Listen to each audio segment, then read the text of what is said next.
beat them on Is that the moment you're going to put all One day. I'm going to put my chips on the players. Okay.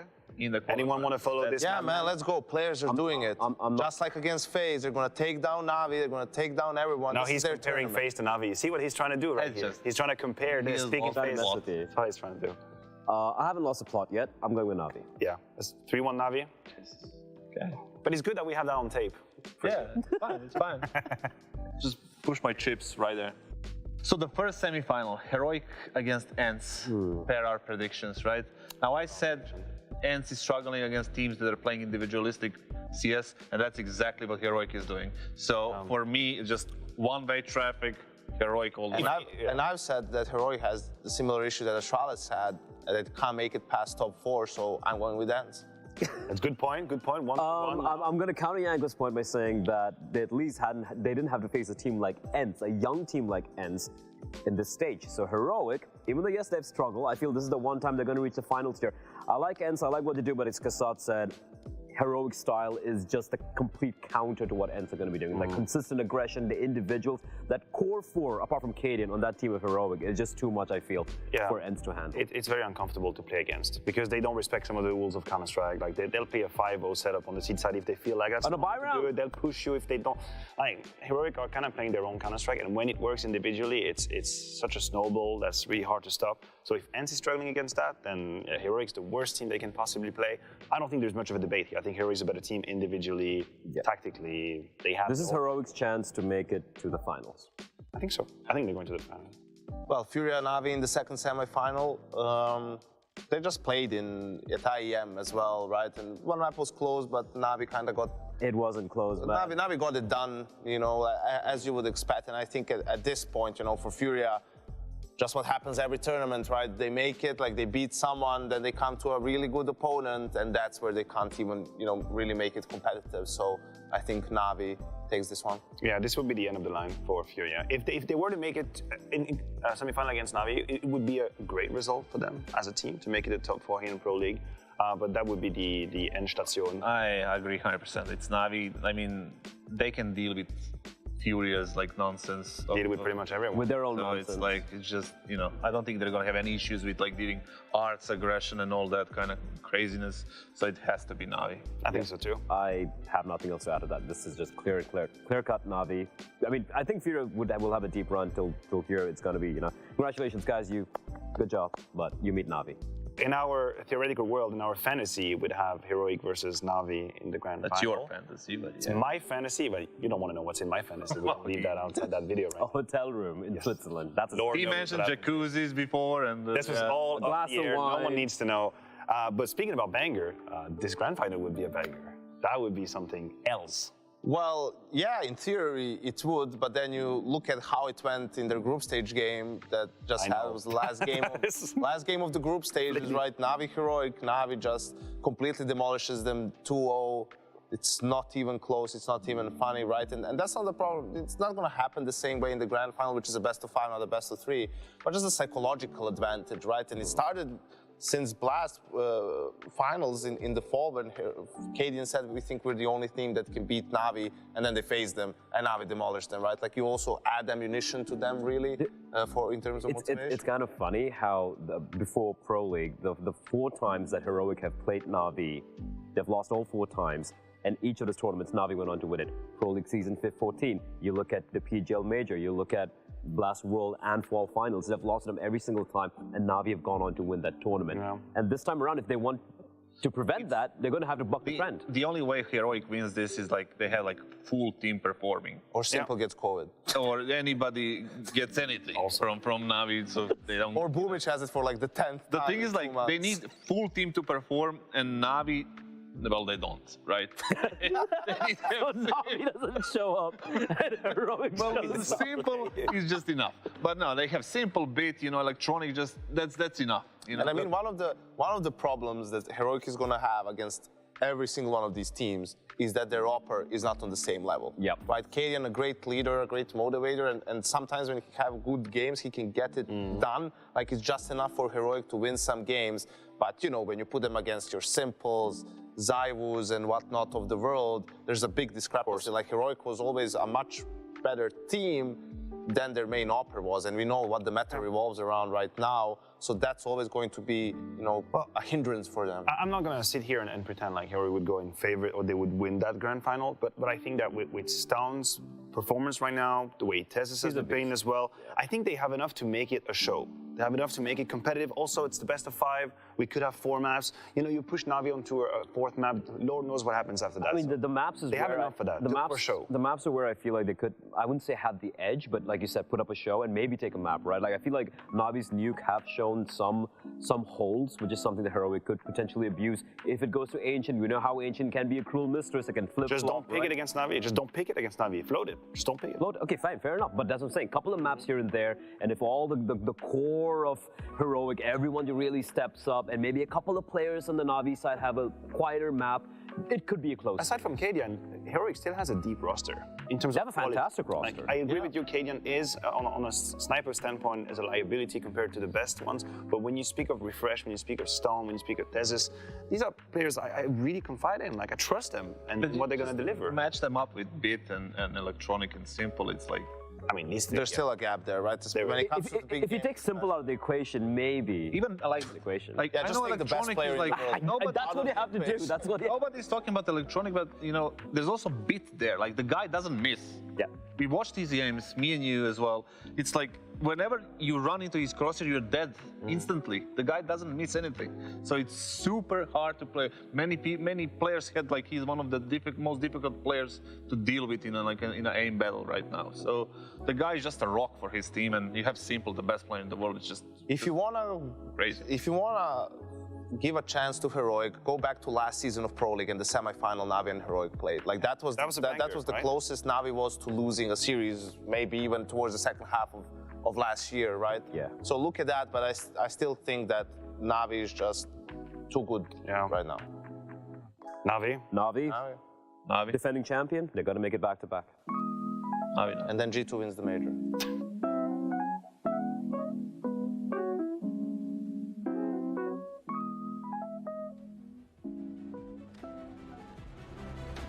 ESL Pro League is brought to you in part by Intel, DHL, 1xBet, US Air Force, Zowie, Monster Energy, CSGO Hub powered by Coil, and Gaming Malta.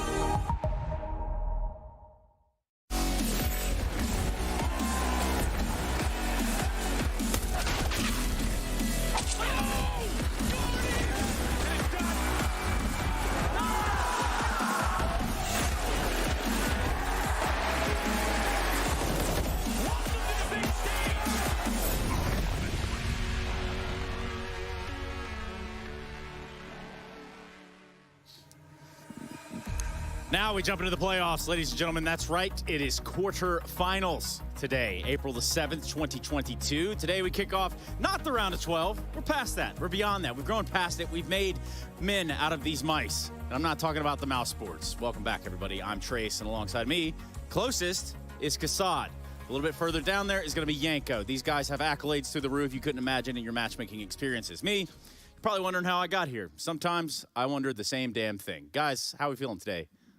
Well, not bad. I think I woke up pretty cheerful today.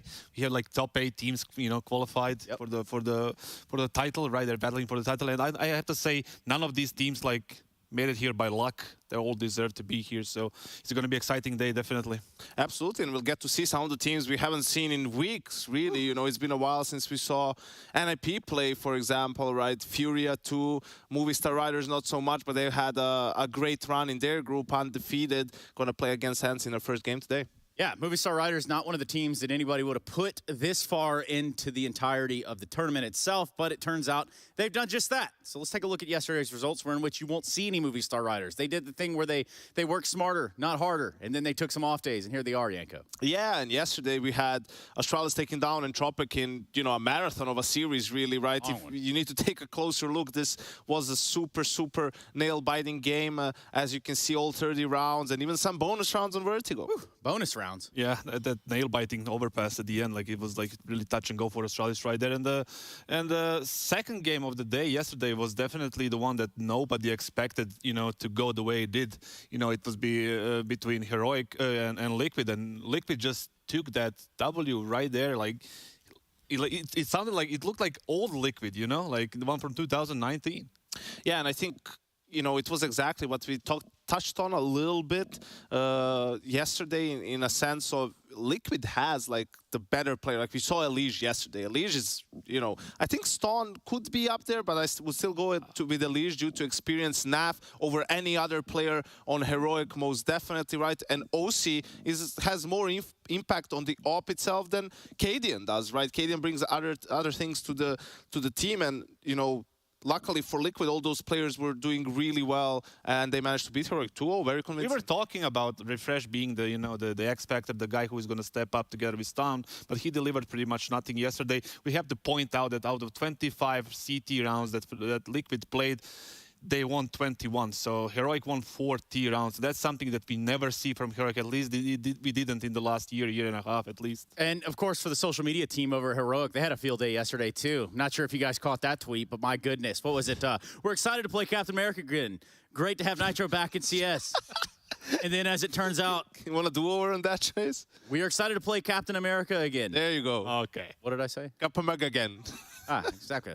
Exactly. Or something like that. Anyway. Yeah, but I mean, Nitro even had a good series, and that's why just Liquid, man. Finally, we were talking about it, right? I had them being first in their group. That didn't really come to fruition, but there was positive signs there, and they've I think played their best CS yet yesterday. What kind of stood out for me is the fact that Elige said, like, before the game on the interview, he said, like, listen, we have something ready for their aggression, and they did, and they just, ran over them.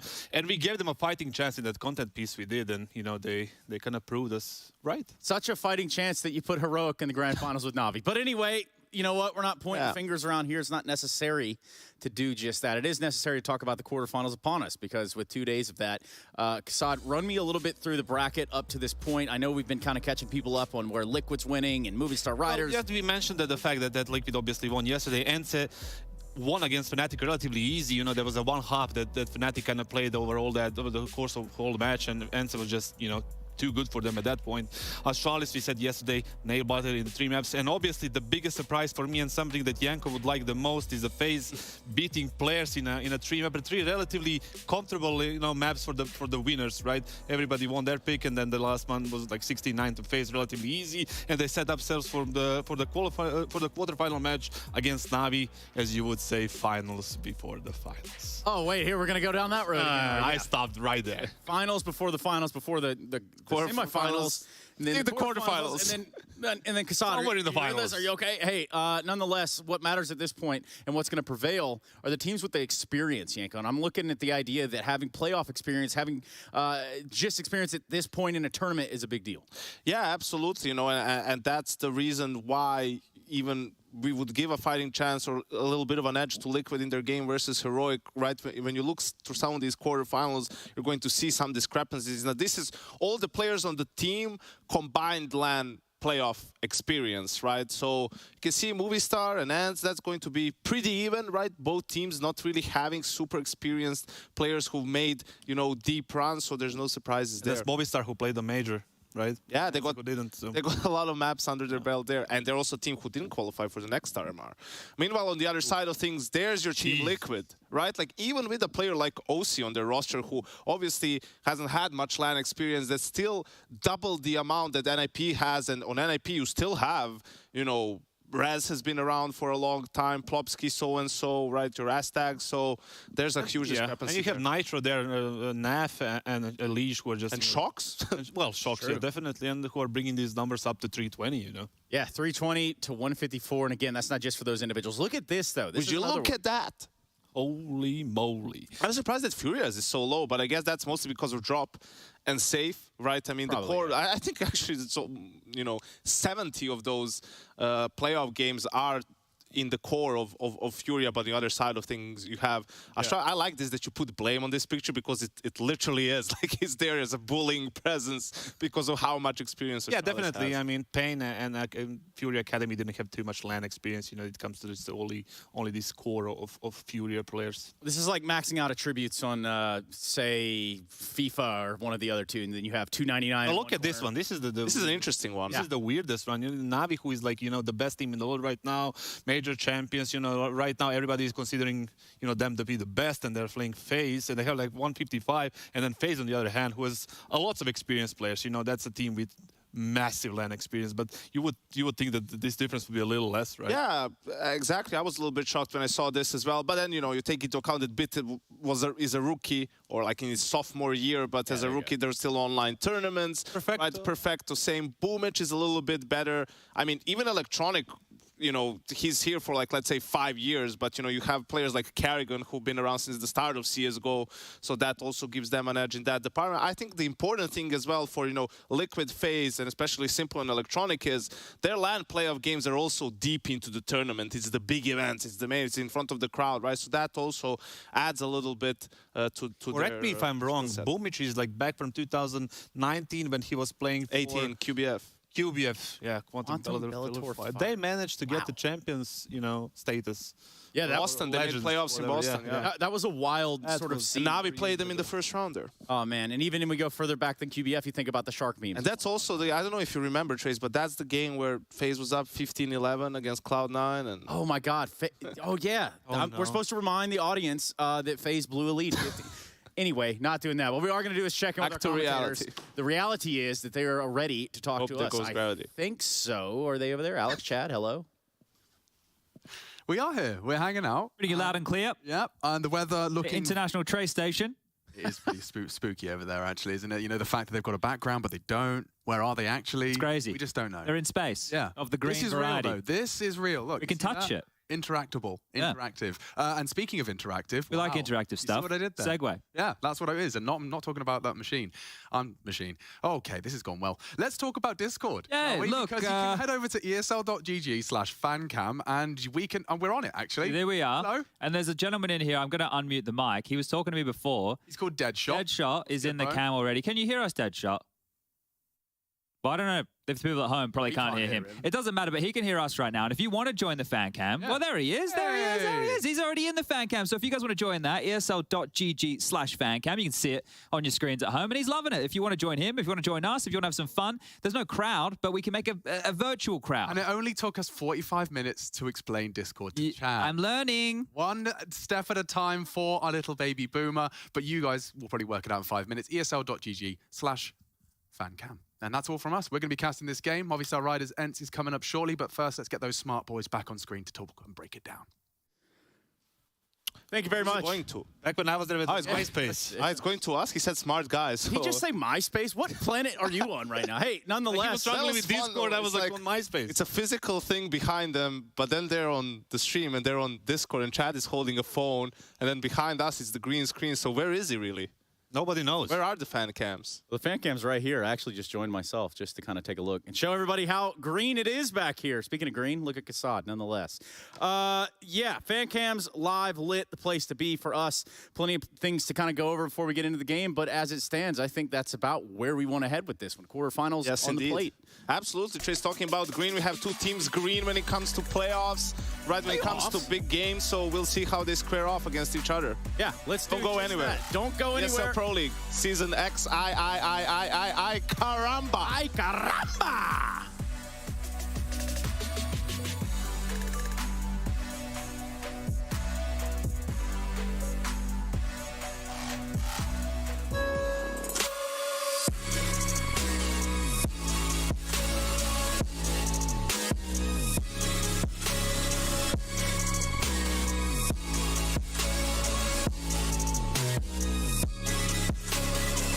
live it, you wear it.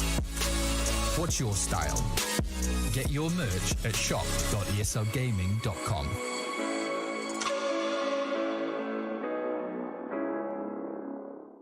Choose nades, choose a smoke, choose a flashbang. Choose team badges to support your favourite CSGO team. Choose the ESEA Premium membership. Choose routes you know bring in wins. Choose pro video tips. Choose the fan club wars. Choose behind the scenes content. Choose good grades. Choose guns you know you can shoot right. Choose bingo. Choose the equipment you know is going to get your team the win thanks to heat maps. Choose the CSGO Hub Premium, the complete package to help you and your squad achieve all your CSGO goals. 5 years, the Lanxess Arena of Cologne has been the about competitive Counter-Strike. The favourites coming into the tournament have just unlocked the internal and another pushing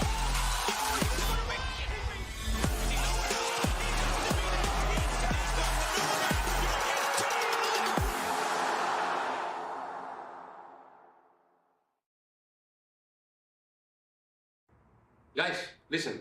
Here we have El Plan.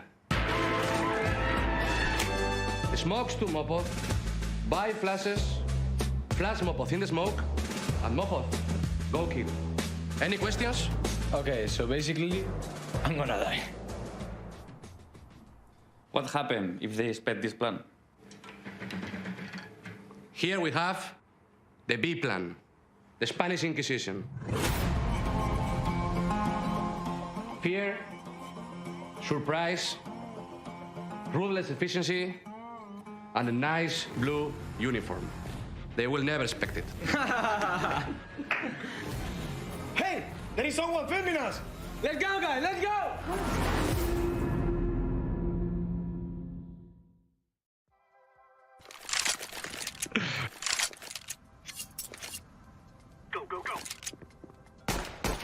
Oh, okay. I have too much experience with the PTK game. If you win against me, as I told you, I have to invite you to the group. Oh, you would invite me anyways. PTK gang. Where are you? A good question.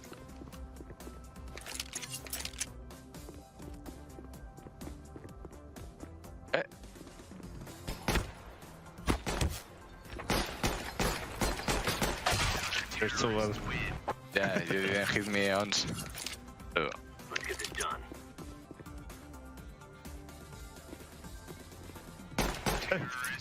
Ah, bro. You're waiting for me. Let us go!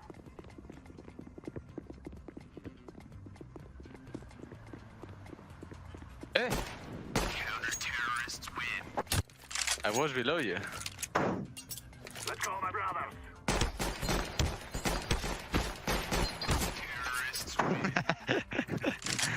That wasn't clean. No, that wasn't clean. That was ugly, actually. Ah. Oh, bro, I'm taking your confidence off, you know? Oh, my confidence is getting wrecked now. Move out.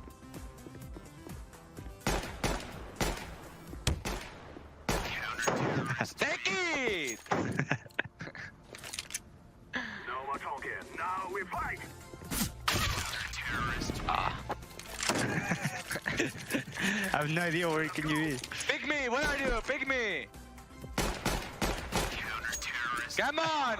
Let's go, everyone.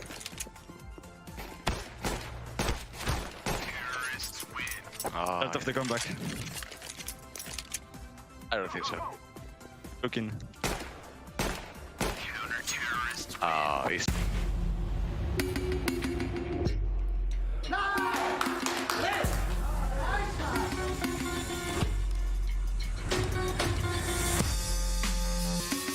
We are a team that depends a lot on we are on point or not, you know? We are playing too much, we take too much space, we take too much risks, we need to be on point. We're just gonna try to watch the demos from the group stage and we'll try to focus on it and anti-strike it in a way. We are talking about ENCE, bro. At this moment, they are winning almost everything, you know. So I still think we're gonna beat 2-1 Movistar.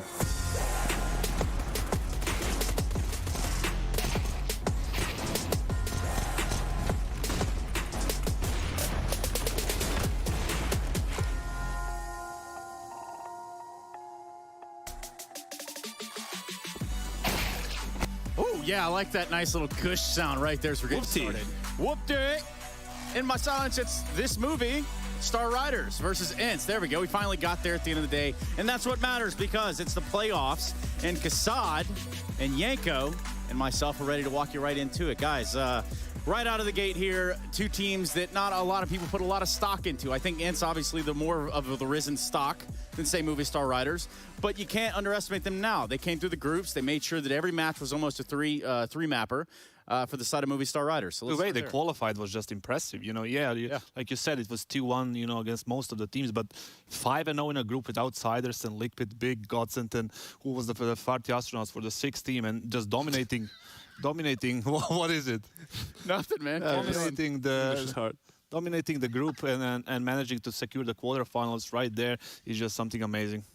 Yeah, it's up there, man. And, you know, I look at you, Yanko, and I wonder, like... Don't you look at me, Trace. I look at Movistar Riders, and they run in Pro League. They started in the conference stage, 3-0 there, right, to make it into the group stage. They actually played Godsend, right, in that last game to make it into Pro League. Then they played them in the first game of the group stages here, seem to be comfortable against them. And, yeah, without a doubt, the games against Liquid and players were super, super impressive from Movistar Riders. Yeah, 2-0ing Big, I think, was a big one for them to take because Big, one of those teams that you thought in the group make a lot of sense to move forward, maybe advance, but then no? Well, I think it was between them, Movistar, and Godsend who's going to take that third spot, right? But Big, to be honest, like they used us to being a disappointment, where it's like I don't really have many expectations from them, right? Like, I'm not surprised they didn't make it. If they made it, I wouldn't be surprised again because I wouldn't think they would make it far. It just for a long time now, Big wasn't able to break through that exactly barrier. that type of a team. Glass ceiling. You know, just there you go. Expecting them not to qualify, but expecting them to qualify at the same time. They changed the player. It's just... Hey, they're not here. Let's talk about teams. But definitely, you know, Movistar Riders just, you know, just crazy how they did it. Look, I know you want to talk about Searson and his online impacts, but what we are going to do is hear from Mopaz and what his impacts are for today, at least. Hey everybody, it is the first day of the quarterfinals, and right now I'm joined by Mopaz from Movistar Riders. Mopaz, we did not see you here for a few weeks. The weather was horrible. Now you came back from Spain. The sun is here, so thank you very much for that. But while you were away, what were you doing? Did you get an opportunity to actually boot camp or something? After we arrived at home, we just wanted to just keep the mood that we were having, and then we just made a boot camp 3-4 days before coming here, just to be pumped. Or let me check. No, we didn't make any boot camp. We just come here instantly. I was just thinking, but no, we didn't make any boot camp. We just were at home. We just were chilling mostly of the time because we just had only one day of practice before coming back here. The other days we were just resting, and right now we are really focused on this tournament. We want to give her everything that we have and see how everything goes. I mean, so far you gave us everything we could ask for because 5 wins, 0 losses. You're right now like undefeated. Do you feel like that those wins, especially the one against players, kind of gave you the confidence that you will need here in the quarterfinals? I don't know, honestly, because, for example, ENCE is a really good team. It's really hard to play against them, even when we are just playing practice or whatever against them. It's really hard to defeat them. So I don't know. I hope that we just get that confidence just to play this match, but I don't know what's going to happen. Mm-hmm. So like, you feel confident that you feel confident you will perform like as good as possible, but like you feel like that they will be like the toughest opponent so far. Yeah, for sure. I mean, in this tournament right now, it's going to be the hardest match that we will face. Awesome. Looking forward to see some good CS. Thank you very much. Thank you very much. And I'm pretty inclined to agree with what he said right there. Them being, you know, the hardest opponent that they could have faced thus far. Let's talk a little bit about that path they got here. FaZe knocked out of the way. Vitality 2-0'd. Outsiders 2-0'd. And they lost the game to Furia, but won over Sprout. I just want to say, man, I love Spain and Spanish people. He's real. Yeah, we went on a 3-4 day boot camp just to get pumped, and we came back here. Wait a second. No, we didn't go to boot camp. We were just chilling at home and and there's something that is in their game. It's flair, it's flamboyance, right? And they're going to need a lot of that. You need to expect this guy to remember the strats in the game, so it's gonna be iffy. I'm sure they've got it all figured out. Sure, it's all going according to plan, sort of like it does up here. For ENCE, though, switching focus now onto the ENCE side. Spinks and company bring a lot of firepower to the table. They've proven that already, Kassad. Yeah, definitely. The Spinks is their, the best player right now. The rating shows it, but, through the group stage, he had amazing, especially the last one. And, he's been the guy who is full of confidence, who's going to go for every very versatile player overall on both CT and T side. So if I'm snappy, in the IGL, I would just let this guy, do whatever he wants, but, organized kind of thing. Yeah, and you let that player have freedom, but he tells you or what his main moves are, so you can coordinate the rest of the guys, right? If he makes a good play, that you can capitalize on it and you're not just stuck there and you don't take advantage of the space that he's managed to create. Yeah, and wildly enough, there was an interview on HLTV.org. I think Snappy was saying something along the lines of, if our rushes aren't working, rush faster, rush harder. And I get that, ram it down there, drill it down. The best thing with ENCE is if Spinks doesn't, show up, there's so many players that can do that for him, right? There's Diha, there's Maden, people can just step up. Even Hades, who is an amazing opener when he's on point, he can deliver great numbers even in Spinks, he doesn't feeling it on that day. Yeah, and today is the day we talk about maps again. Yes, we do, Trace, and this is where I think things get a little bit tricky for Movistar riders when you look at the pool. I think ENCE has a clear advantage, and I want to take your eyes here towards Inferno, right? You can see, there's no orange bar there. Why is that? That's because ENCE, that's their permaban, right? And it's the map on which Movistar riders have the highest win rate in the last 3 months. Then on the other side of things, you look towards Nuke, right? That's where ENCE has only lost 1 out of their last 10, really. That seems like an easy pick for them in the first phase, something that they're really comfortable playing. Dust 2 on the other side of things. Here it's a permaban for Movistar, but not a map that plays too often. So this is where it gets interesting for Movistar. Do they go for Ancient? Potentially, right? You see for ENCE, it's not looking great, 50%, but they've won 4 out of their last 5. So there isn't really a clear spot for them to go, except for maybe Vertigo, but Movistar themselves have only played it 3 times. This is where you get the benefit of having time off. You can focus extra on that Vertigo and maybe use it as a pick here. I don't know if it's a pocket pick. I don't think it's much of a curveball, but it's probably your best chance. I'm looking at Overpass more than Vertigo, but just because of the past of Movistar riders and how good they used to play it back in November and October, and then that last period of the year, they were always good. The structure was there. Mirage pick for ENCE, and then we see they decided to go for Vertigo, which is something that you kind of predicted, and it makes sense considering the results and the past, the past games. Ancient is the second stage veto from ENCE, and then see what's going to be the decider is going to be Nuke. That's a good veto for ENCE. I think it's a very good veto for ENCE. I think probably if they picked Nuke, Mirage will still end up being the third map, so maybe just the order is the other way around. But if you're ENCE, you wanted Mirage first. ENCE have notoriously won. Yeah, that's the thing that I'm not really sure about. If you won 9 of the last 10 nukes, right? Why don't you actually go for it? Is that a mind game that they kind of expect it, or you don't go for it? Maybe it was something that they didn't. They won 10 out of the last 11, right? So they only have 1 loss in their last 11 nukes. Maybe it was something that happened in the Fnatic game, like that T side not going well. Maybe they're having some, philosophical differences now. I don't know. They still got it in the pool, Trace, and this is ENCE's match to lose. Yeah, okay, those are some strong words. Thank you. Because no one wants to see the second coming of the Spanish Inquisition, please, no Inquisitions, not today. Mirage, Vertigo, Nuke are on the way, though, ENCE Movistar riders, and we're ready to get this party started. We're starting to get into these brackets, and guess who's going to be taking us there? It's Alex and Chad on the mic. Hell yeah, good afternoon to all of you Counter-Strike fans. It's quarter-final day. ENCE Movistar riders for our enjoyment. We're going to be diving on in with ENCE on a T start. Mirage, I believe that's how the Spanish say it. Indeed, and I like the conversation that Dust was happening there about not picking Nuke. I thought that's where ENCE would definitely take this one here, but maybe just not wanting the T-side start on a map like Nuke as well. Lots of factors as we have been baited into this one. We're about to go live, but a technical issue called, and better to do it now than in the middle of a round. So my first question, obviously, we have to start with the nitty-gritty, which is, do you echo the sentiments of the desk? You know, we just had Yanko and Kassad suggest at the end of their dialogue that ENCE are coming in with a significant edge, but does not Movistar Riders some time off to develop and fix some, demo review, coming in with one of the few teams, the two teams that got that 5-0 conversion in groups? Surely that's enough to give this a 50-50 in your eyes. Yeah, it's a difficult one to call, right? I think for the Movistar Riders, they have already overperformed from everybody's expectations. Yeah. And that's something that they hopefully don't have in the back of their own mind. Like, oh yeah, job done, we already made it to the playoffs, right? You want to hope that they're here to push this as far as they can. And that's something that mentally they're going to need to show us out the gates here. But in terms of the matchup, ENCE are the favorite. I would say that ENCE are the favorite. Now that Heroic is outside of that side of the bracket, ENCE could even make the run quite deep.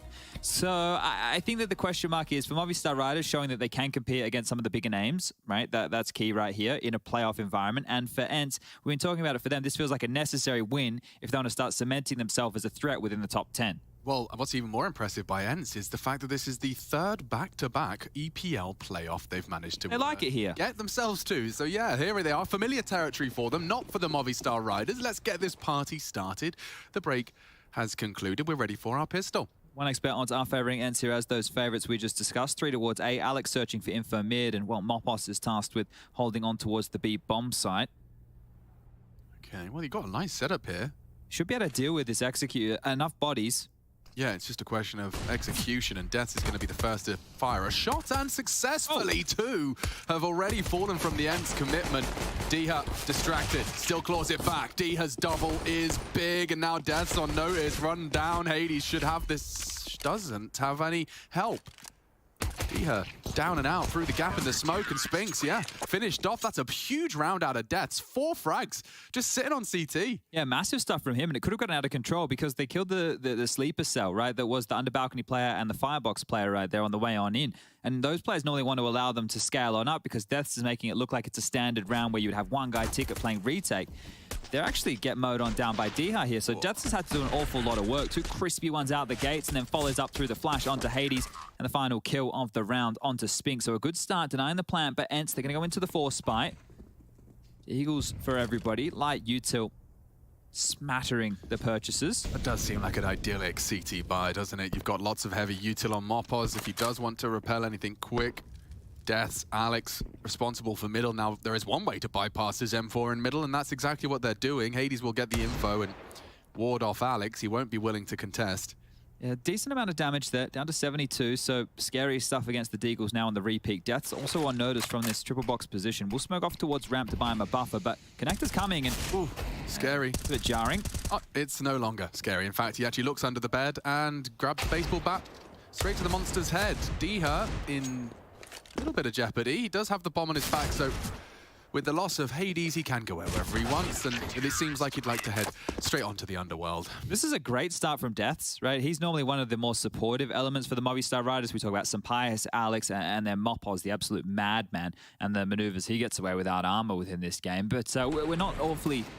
too consistently talking about the likes of Deaths or Davy. Those two can have their moments. We have seen it. Davy had a great game during the group stage on Mirage. I think he dropped 30+ kills. They kept trying to target his bomb site. And now Deaths has, well, been dealt a couple of early blows over towards A, but to stand tall and able to convert with ease. Now it's just down to a lighter buy, this time no armor. Yeah, I mean, if they can keep this up, the first 3 rounds is a real beautiful conversion. They've only conceded 2 deaths so far, or 3. Still, Alex hands another one to Snappy. That's his 3rd death.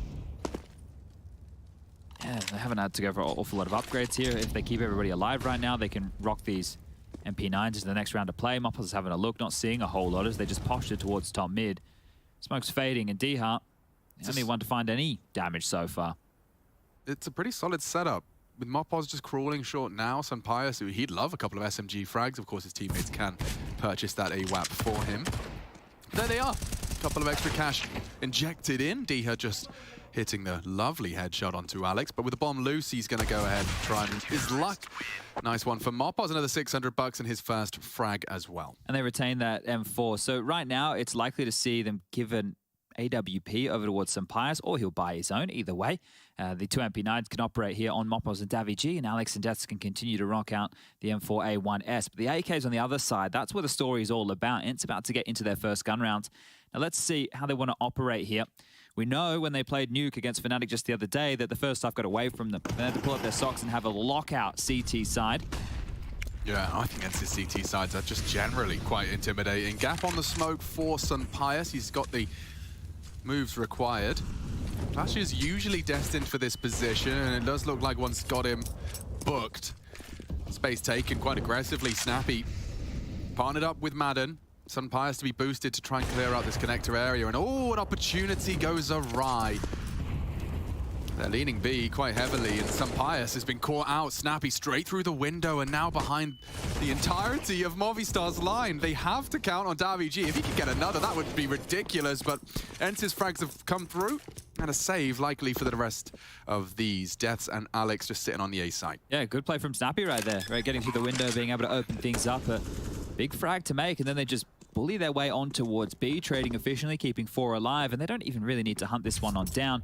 The upgrade for Hades into that Sampayas AWP is tidy, and the scoreline will be reading 3-1. So the bounce back that we were looking for, just to see how much potency there was going to be in the entity side, and that's good for them to get underway early. Now, it's a bit more of a bonus round, right? Deaths and Alex both would be able to drop if necessary. The only thing that they need to get into the hands again would be a Sampayas AWP. So staying alive here, integral to make sure the buys stay afloat early for the riders.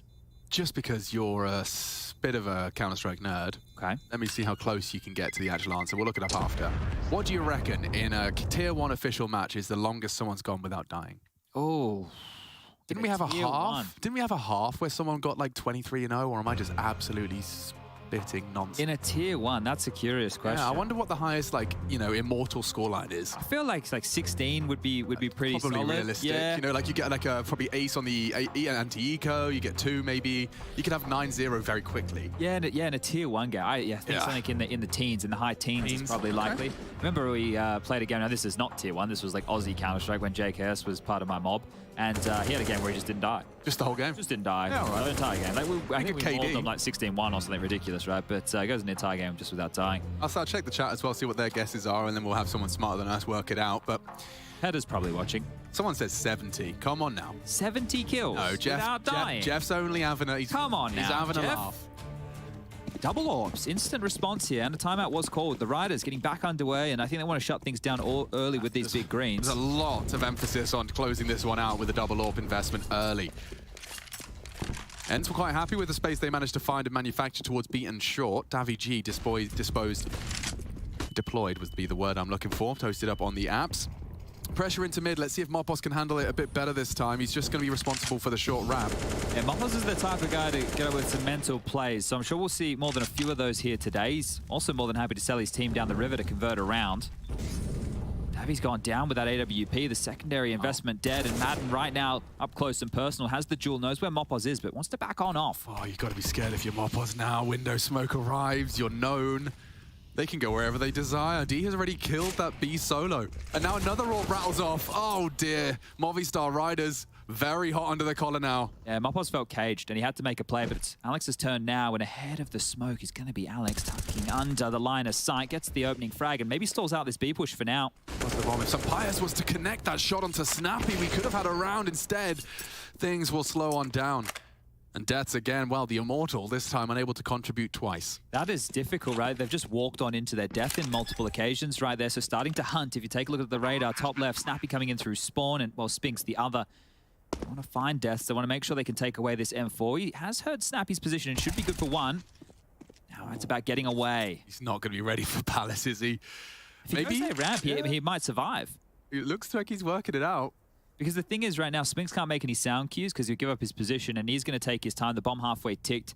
Deaths has found Roost over towards that A-ramp position. Madden out, trying to get quick as you like to help this one out. But if he continues to push towards T-spawn, should be safe. Oh, the Brazilian safe. He's going to be later. That's with one and another. Up to 10. So Deaths could be looking to set that record that you were discussing. Does retain the M4. Ooh. And gets the final kill. The greed of ENCE. Everybody goes down. Oh, Well, Deaths is hitting a couple of shots early here today and happy to take the exits. I love how he's got the Movistar blue branded frames as well. He is fully on brand. We get to see this. So this is daviG getting booked. Oh, man. Yeah, he did get booked, didn't he? Yeah, full. I think that's a straight red card. That is rough. Very rough Death right there, especially with the double orb setup and how much weight you'd put into it, how heavy of an investment that is. Well, they're buying back in somewhat here, Riders. Some Pius into another AWP. These keep magically coming out of his ass. Death's retaining that M4. And Eagles for 2, a P250 for Davi. It's a Palace lurk. It's a 2-2 up A ramp and out Palace here. Death's just hitting everything. He's not going to die. I spoke too soon. The caster's curse. No, Deaths, I'm sorry. I'm sorry.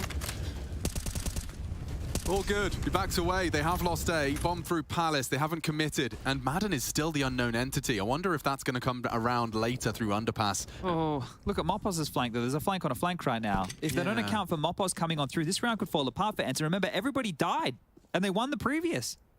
Yeah, it shouldn't be much more for the Movistar Riders here, but some Pius is in the right place. Madden's calling B clear, though. What do? Do you go connector now? Like, they're planning. The bomb's going down. Does Madden just play clutch? Oh, and there it goes. I'd have to. Shut down. Mopos can catch Snappy if they just bide their time. Hades confirms his presence window. Not going to be an easy retake. You got the kit on Deaths. The smoke for a bomb on Mopos, though. If he can just bang Snappy out. Oh. Which he has. Leaves Madden and Hades twiddling their thumbs and getting worried now. There's 5 players still alive from the Movistar Riders. They can play this right. Madden can try and be the hero. Needs to evade that very evasive head. And now they're running him down. 6 HP. They've got enough time, I believe. Perfect. That feels very good for the Movistar Riders. 2 rifles, Chad.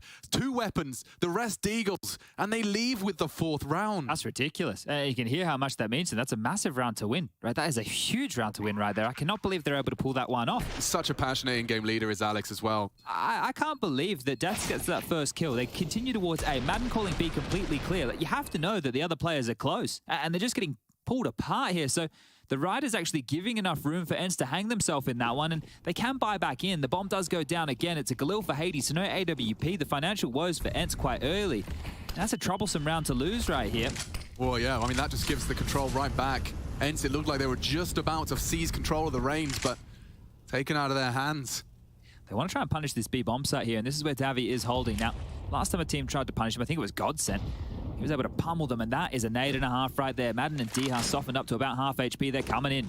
Yeah, he's going to be tested, isn't he? He's got Mopos in support and more damage. They're building a perfect defense here. The blue wall is up, and double from daviG. Get out of my B bomb site.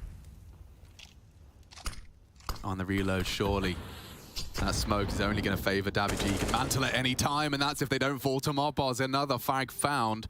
Hades retreating, and Snappy is perhaps the only one that can slink behind enemy lines, but this angle's too good, way too good from Death. 13 and counting. Yikes. Snappy keeps finding the room, but sometimes it doesn't account for a whole lot like that, just backpedaling, doing the moonwalk. Meeting Death with a smile on his face, and Hades now with this Galil in hand. He does not have an AK to save, so it's not going to be the tidiest of pickups, and oh, Mopos is starting to look his way, just peeks in the wrong direction. Hades will get a kill, but now his position's given up. 30 seconds remaining on the clock, and if Hades wants to hold on to the Galil, it feels like a bad prize to take home from the fair. Yeah. It's like that hard candy no one ever eats. Just exists. That was a Christmas cake we got every year, and no one ever ate it. It was real solid. Yeah, the stupid things we do for tradition, huh? Wow, does he want to die? Hades is now stepping out very, very late into middle. Unless that... Is that an AK-47? He's not... But they're going to hear this, so maybe they want to hunt it down. 4, 3, 2... Ooh, very fortunate to get away there on the timing. So lucky to get that upgrade, a big upgrade to make going forward. It's going to have to be a half buy or maybe even an eco coming out from ENCE right now. And Davi's done more than enough here. That defensive smoke dropped. It divides the site. He pivots. He gets a couple of big kills. And then, yeah, it doesn't get easy for Deaths. A massive frag to find. 5-2. Pretty good half already from the Riders as that half buy is starting to get pieced together. It's a Glock currently for Diha with some flashes. 2 Deagles and a Tech 9 to go alongside with this saved AK-47 and turning their attention straight towards A, which wouldn't be a bad call early. Death's playing passive towards Ticket, but he has just been absolutely demolishing them. These are the rounds you just can't afford to let go. You know there's going to be a hero AK in play. Hades flashed in. Death's responsible and just takes the fight, knocks him down, does lose his life at the second engagement.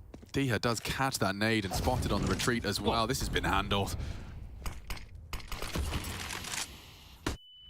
Kill from Sampai's there. Spinks, traditionally one of the heroes when we're talking about ENCE, one of the superstars. Can't yet to find a frag. I'm sure it'd be looking for a kill on this Deagle right here, right now. If he sticks his head up again, that AWP of Sampai's could punish. More smokes towards the Palace position. This round is done and dusted, even with Snappy lurking under window. And Alex will take down Spinks. So 0-7 for Spinks, not the greatest of starts. This is really good from the Riders. There's such a conversation about this team, obviously representing Spain. It's been a long, long time since there was a Spanish team represented at the highest level of Counter-Strike. And a mandatory round that they've handled. So you have to be happy. They've won a low-buy round. They've converted against these pistol upgrades with the saved AK. If you're the coach, you're going to be very happy with how things are flowing so far. Especially, because, I mean, ever since that recovered round, I mean, the extra flank, good to see our fan cams are getting involved. You can raise your hands and join them as well if you fancy. IEM.gg/cam to show your support. Have a conversation. Turns out watching Counter-Strike is more fun with friends. Yeah, so you have something in common. You all want to watch this game right here, right now. So let's see which way this one's going. Vent not broken.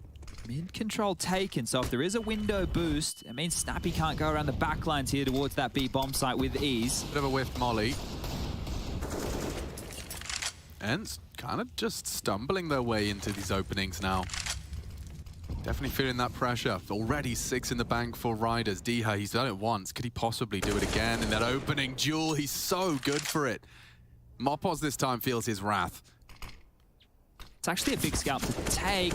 Damage done onto the side. Deaths will go down without a kill. Feels like the first time we've seen that throughout this map. Yeah, just a bit shy of it onto Madden. I mean, this is a huge advantage now. They've managed to find 2 picks on 2 different extremities, mid and B. Senpai's over aggressive. He'll tuck into Palace and be responsible for A. It enables Alex to be a bit more freedom, or have a bit more freedom here through mid. Davy G. 1 man against potentially 5. An AK-47 is all he has. No utility as well to force their hand. D is going to show presence towards A in mid. Alex. That's a kill. That's a kill. Should have it. Does. Madden's gone. Sampai's is rotating over as well now. If Davy can get 1 or 2 here, there's a chance. Yeah, Davy does just need to slow him down. Good shot. Really nice. A snap onto Snappy appropriately. Senpai's hard clear. Still does get down Diha. With 20 seconds, that bomb goes down. It's Spinks to plant and Hades to defend. Bomb has been planted. Senpai's. Does he go for this? 1 bench, 1 planted. He knows that. Clearing through. Does connect onto Hades. And looking to stamp a 3rd ticket. Spinks. His next victim. It's a mind game at this point. He's been tagged and fragged. Nice handle from Spinks. Not many frags, but that one has impact. That's his first 2 kills within the game so far. So massive. You see, once he gets on the board, rounds are going to quickly follow here for ENCE. That AWP saved. Hades is going to be very, very happy about this. But to report quickly here, the buys are coming in from ENCE immediately after that round. And I can see 2 Mac 10. So this might be speedy out of Snappy. Oh, it looks very speedy, doesn't it? It's got the go faster stripes written all over it. The fact you've got some deliberate SMGs. It's a B play. This is very ENCE. Yeah, right now, if they can punish this B bomb site here, they just were able to pick off Mopos on a late aggress. Davy, they're coming your way very quick.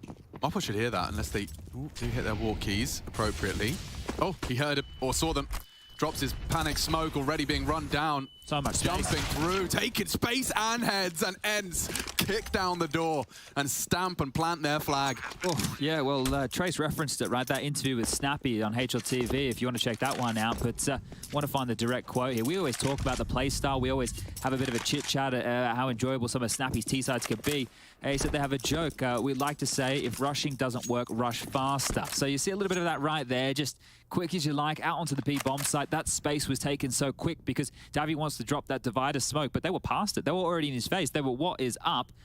And they're going to grab their 4th round of play here. 3 rifles to be retained. Wow, so essentially, Spinks goes from 0-7 to 3 frags for 7 and 2 rounds out the back of both of them. Quite nice, isn't it? Yeah, you know what? That's impact.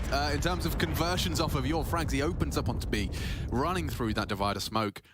And now the scoreline getting a whole lot more competitive. And those 2 Mac 10s get upgraded into silenced M4s. So that's not too bad at all, is it? Now, over here, you can see that with those saved rifles, Movistar Riders can drop themselves a couple of guns.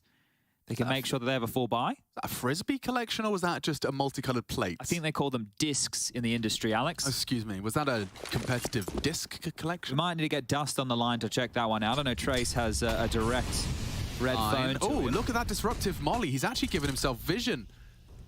Their run boost all the same. He could be susceptible to a Hades clear. But Alex, even though he does disrupt it, I think just by alone, them observing the smoke being a little skew-whiff. Yeah, does he swing back out here? Alex is on his own, right? There's a lot of pressure on this angle. The team has to know the connector's a problem. They can weasel up everywhere.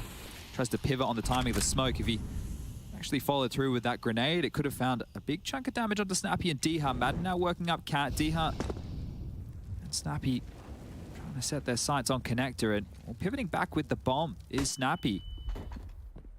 I think they're worried about some of these Movistar riders re-aggressors, right? And we know that Mopoz loves to push that B bomb site every now and again. They may have caged him though with their B quicks.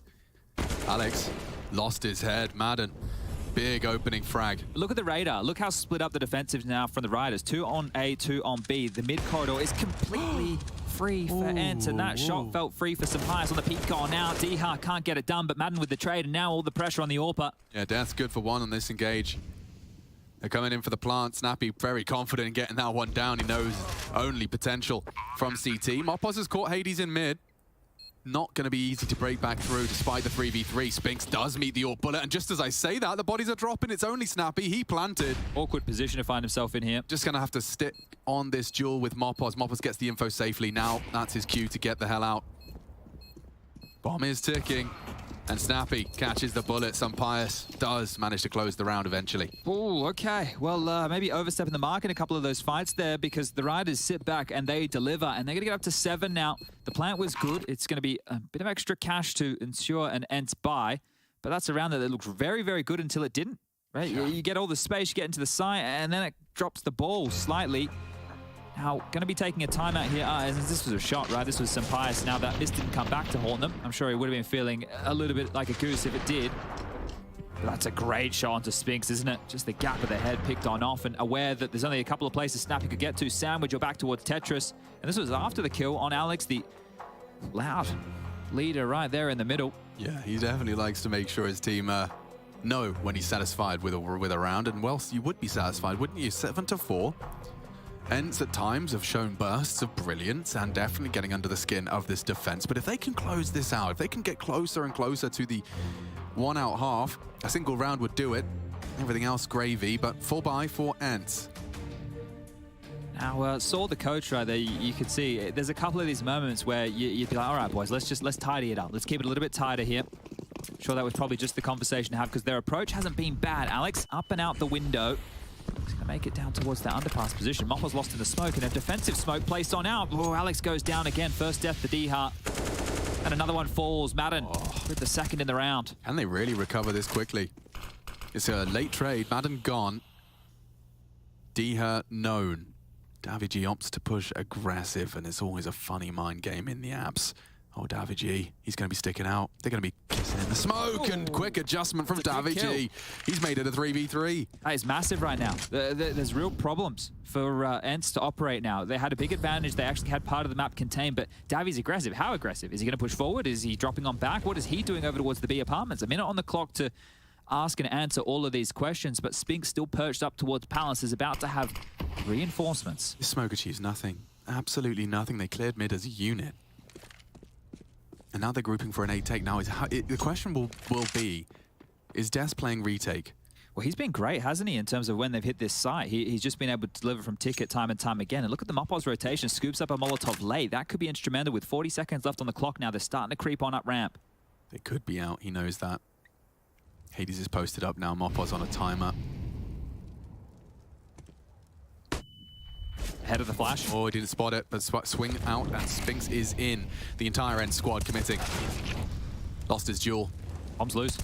Problems, 20 seconds, and now a big shot from Hades. Oh, and Davigi just on the slither gap falls to Hades AWP, and they love it. And that 5th for ENCE, and the funds are tight now for the Movistar defense. Still a close round considering how that started. It was two very quick kills out the gates right there for ENCE as the Riders try and set the tone. They try and dictate the pace of that one right there. This was the opening kill. That smoke dropped. Diha's been great over towards these B apartments. Several times he's found the opening kill.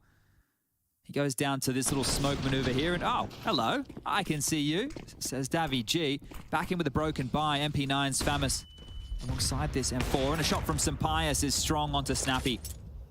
Needs to get out of there, blocked by the box, but can now rotate and pivot around the map as Madden is quickly going to try and take this space. Yeah, quick re-smoke. He will just continue to maintain that presence and pressure. Smoke's all over the map at this point. They will start to fade. Madden gets a lot of room to get his short maneuvers set up. He's found a gap, hasn't he? They have to be aware it's possible, but it's quite quick after the AWP play. And Davi G, talking a room, has more than enough here and is hearing a lot.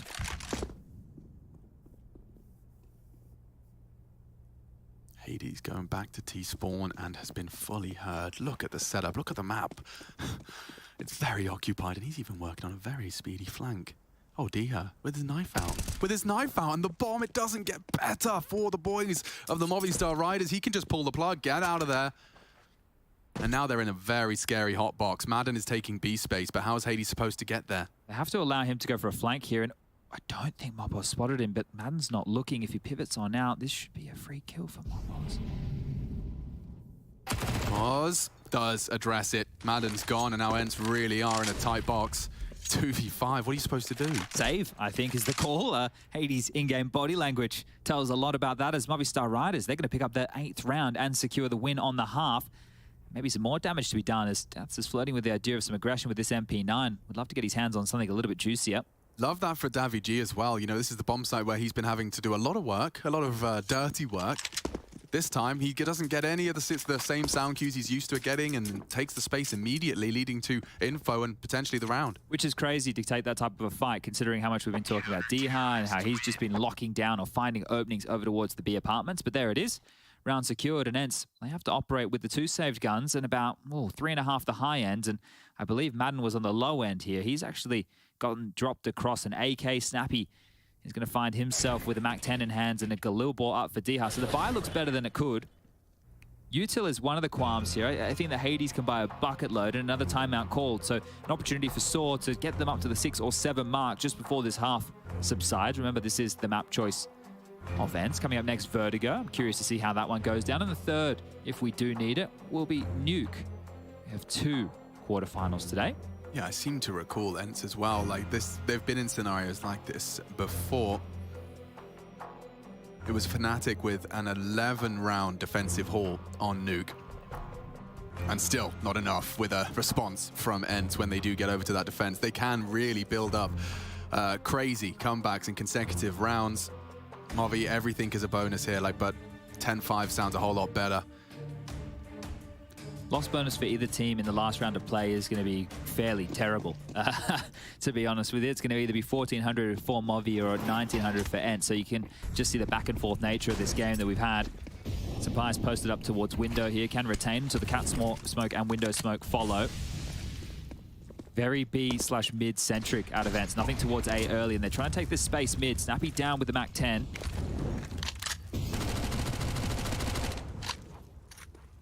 He wants them to know. Snappy's here. You're going to have to look for me. Deaths is given that responsibility, and now Davi G is going for something very brave. His teammates re-smoked him, so if they do choose to walk through this... They just executed B. There's a smoke kitchen window, but this is up to Snappy and Madden right now. And nice Madden strikes find. first. Yeah, clears out. Mopos on the bricks. Davi G, just as that smoke is starting to fade, he's going to throw in some flames. I'd be deep.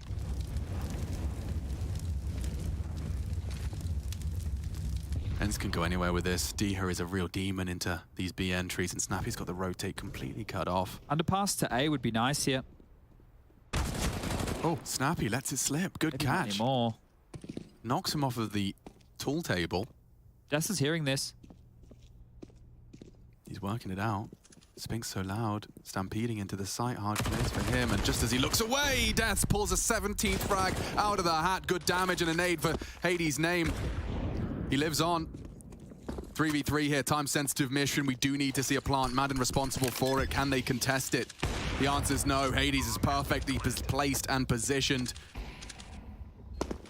It seems like ENCE may have done enough. daviG's rotating through CT. Might have to be that save. Remember, the loss bonus in the next is miserable for either team here. So to give up all their weapons, to give up all of their guns right now would not be the call to make. And on the CT side, if you get that save, at least they're still going to get the loss bonus. So daviG and ENCE and Pius, worst case, can drop something across here. Try and get some Famouses in the mix. See what they can help their squad mates out with, because that's ENCE bouncing back. And it looked really good from the Riders. That smoke to deny the B execute. On the radar on top of your screen, you would have seen there was a kitchen window and a kitchen door smoke that had come on in.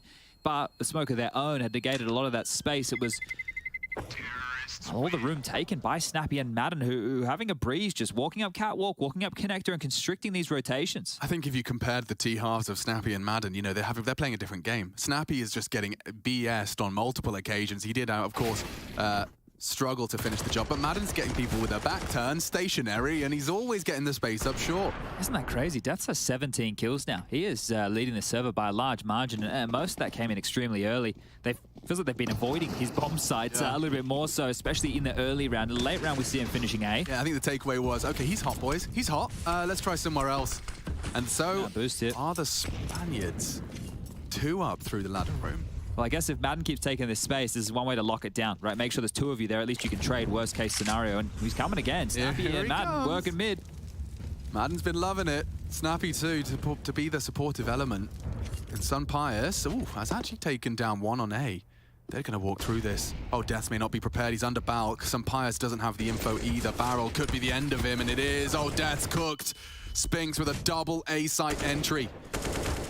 ENCE should have this. Trying to change the dialogue now is Mopos through connector. Snappy's not going to be ready for this one. It's a question of the trade from Madden. He's good for it. Strong post plant. Last round, it's all going into it. And another for Madden. He is definitely doing his duty here.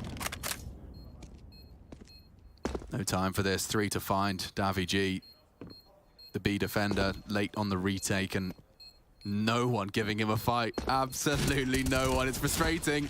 Oh, it's very frustrating. He does go down. We'll call it an 8-7 Good recovery from ENCE, you know, 8-5. They do come back and find the last 2 off the back of a timeout. So we're pretty much tied up. 8-7, swapping sides. Let's see if ENCE's defense is as spicy today in the quarterfinals.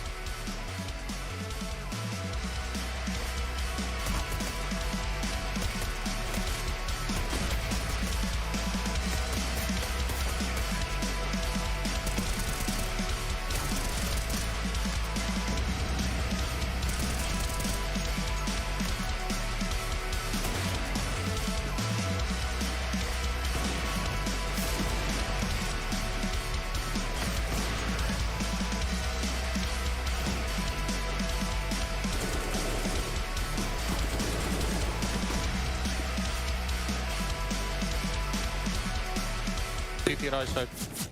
I will plan for CT. I'm only jungle. You was at CT. Jungle CT. That's 2v1. B player. Nice! Nice.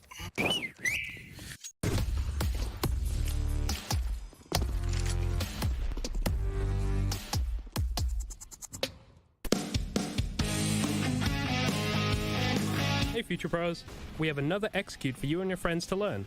This execute will help when you are taking the B site on Mirage. For this setup, you will need at least 3 Future Pros and 3 smokes and optionally a bunch of flashes. Let's break this down.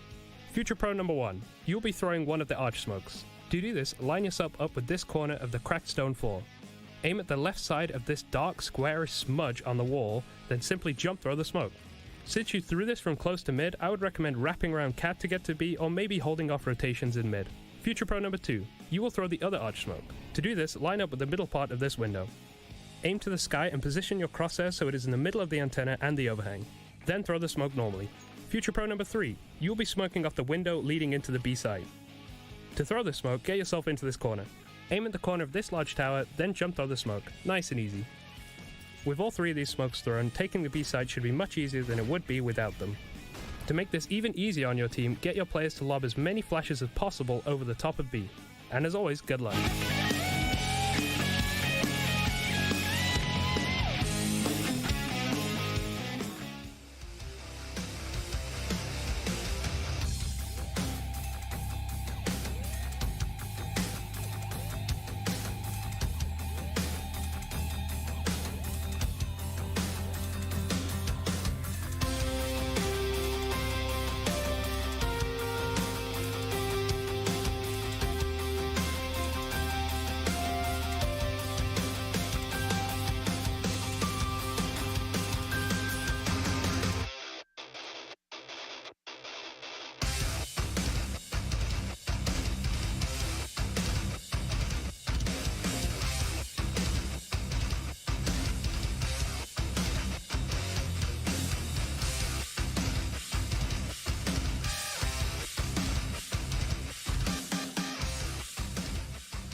Marco, are you ready after round finish? Let's kill everyone. I swear to God, they're not gonna scream more than us.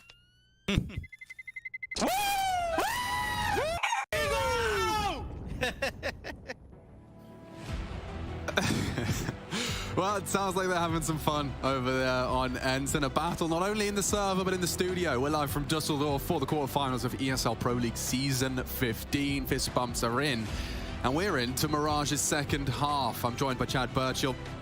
The map pool raised some eyebrows. This is the pick of ENCE. We get to see Vertigo next. I'm looking forward to that. And Nuke, should we require it? Well, I think we might need to get Heku to install a decibel reader on her phone and down by the sidelines there to see who will end up being louder. But the 1x bet odds are still favoring that of ENCE. Davy G on the pass lurk over towards A is where the action's going down. Flash over and away we go. Good flash for the CT player. It's Madden. See if he can replicate the dominance we saw from Deaths in this position on that USP. But it's not a commit. Interesting. A single flash. They're trying to almost fake a fake. 3 out of Palace here. They can snowball into the site and try and overrun Madden. Hades is the individual who needs to chime on in from Connector. Here comes the second wave of util. Hades is there to address on his P2K. Spots him out, and oh, that's with so much info. They do leap into the site. Hades catches a bullet. Very low, finished off and tucked in by Sampaius, and he's handing out haircuts. Another this time for Snappy. Gets his mop chopped. Diha and Spinks left wondering what on earth they're supposed to do. A 2 versus 5, and already chipped away at. Daviji's even on the underpass. With respect to Diha, he's got his crosshair there, but falls apart.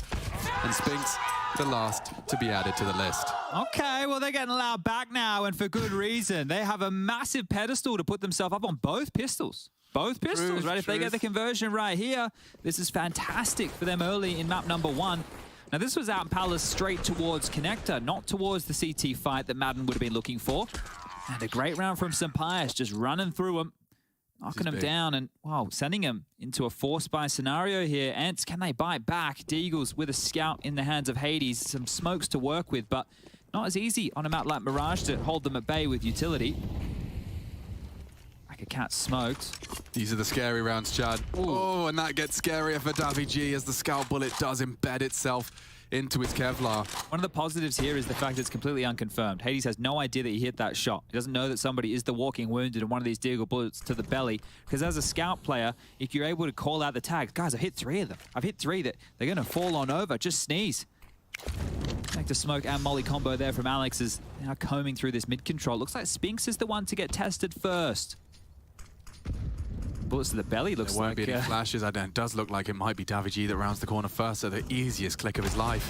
Just like that. Sampaius loses his head as well. Spinks is making this round costly. AK in hand. He's so threatening right now. Alex is behind him. He doesn't know. Needs this frag. Needs this right back immediately. Does provide it. Can he close the gap? Recovers the AK as well. 3 becomes 3v3 and more required. Alex is blowing down the entire defense. Maybe Diha. Bomb planted. Very little util. Reveals himself. Alex really got to play his life here. And Diha does greet him. This one's on. Like Donkey Kong. Galil finds another head. Death for some reason, not anticipating the speed. And Mopos just hiding on the site.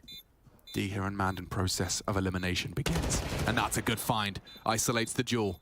Puts Diha down. Madden closing the gap on the dig. Needed that from Mopos.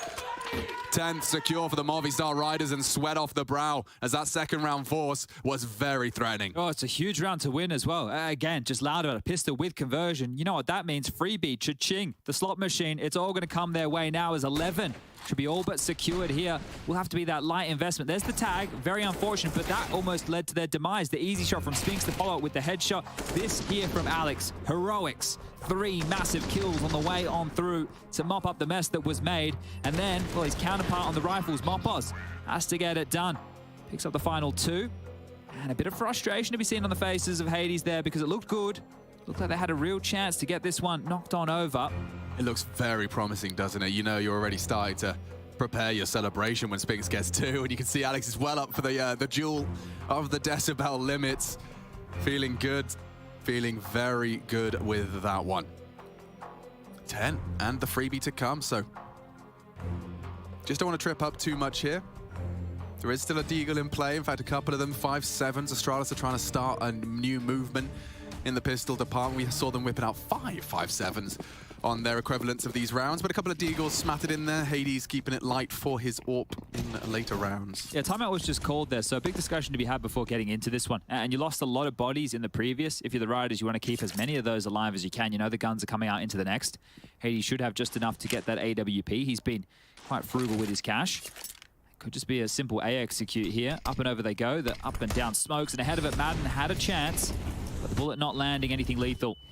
Anything at all, really. Yeah. A bit of damage done to Alex. Deathmatch here, edge of the smoke. Madden will have an opportunity and seizes it. Takes down Sun Pius. No more casualties immediately, but they are close.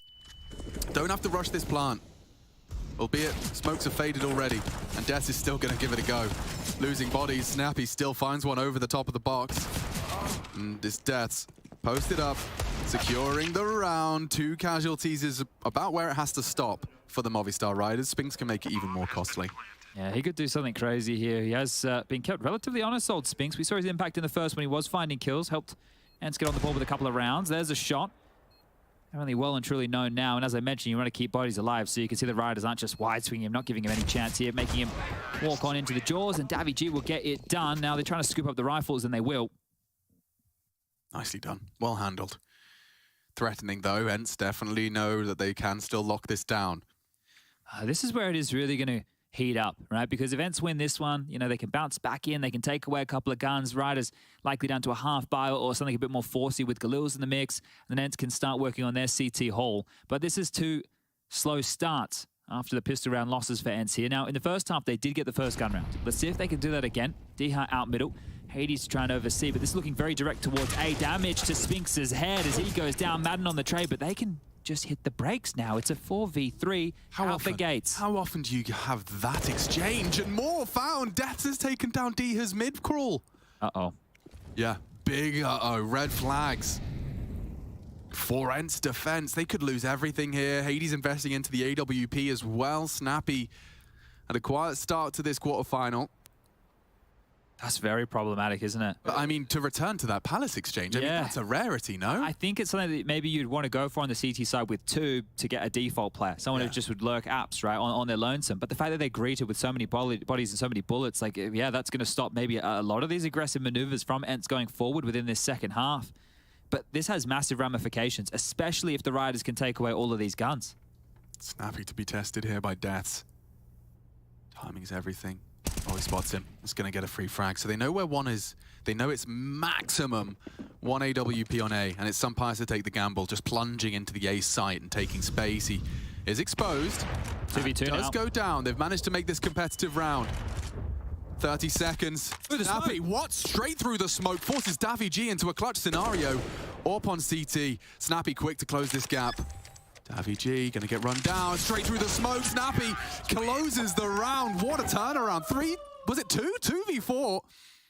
2 bodies lost early in that Palace exchange. Oh, and that's huge. Snappy and Hades have had the least amount of impact, or at least as far as the frag department goes for their team so far. The 2 lowest fraggers for ENCE step on up and turn around the round, and this is it. Just Death's walking in. He's the bait on the end of that fishing rod, just seeing what's available. That is huge from Snappy as well to find that kill. If you're Alex, you're just going to be sitting there, wow, what am I meant to do? And then coming through the smoke, knowing the bomb has to go down, Snappy takes an in-game leader risk. Wow. Okay, well, that is crazy.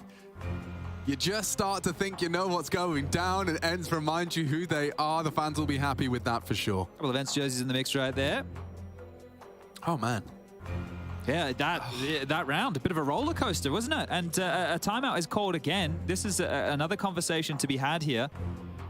Felt like it came a bit too easy into ENCE there as well.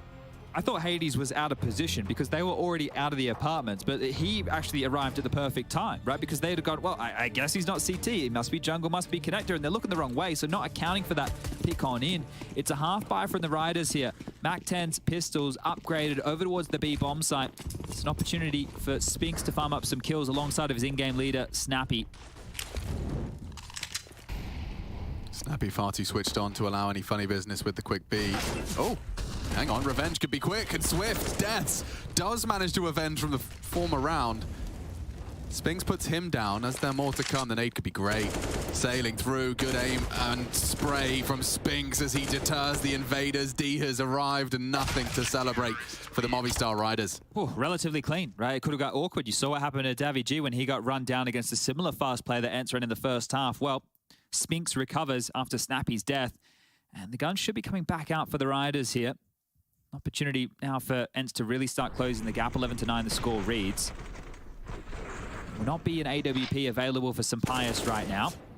And that molly that landed, you could see it just kind of cascading over the window, stalled out the rest of the rush, right? That was the key difference maker. They weren't able to get into the site and capitalize on Death's opening. Yeah, going for a very aggressive maneuver, and it's worked out. Davy G just sprayed down, flashes, smokes, doesn't stop Diha.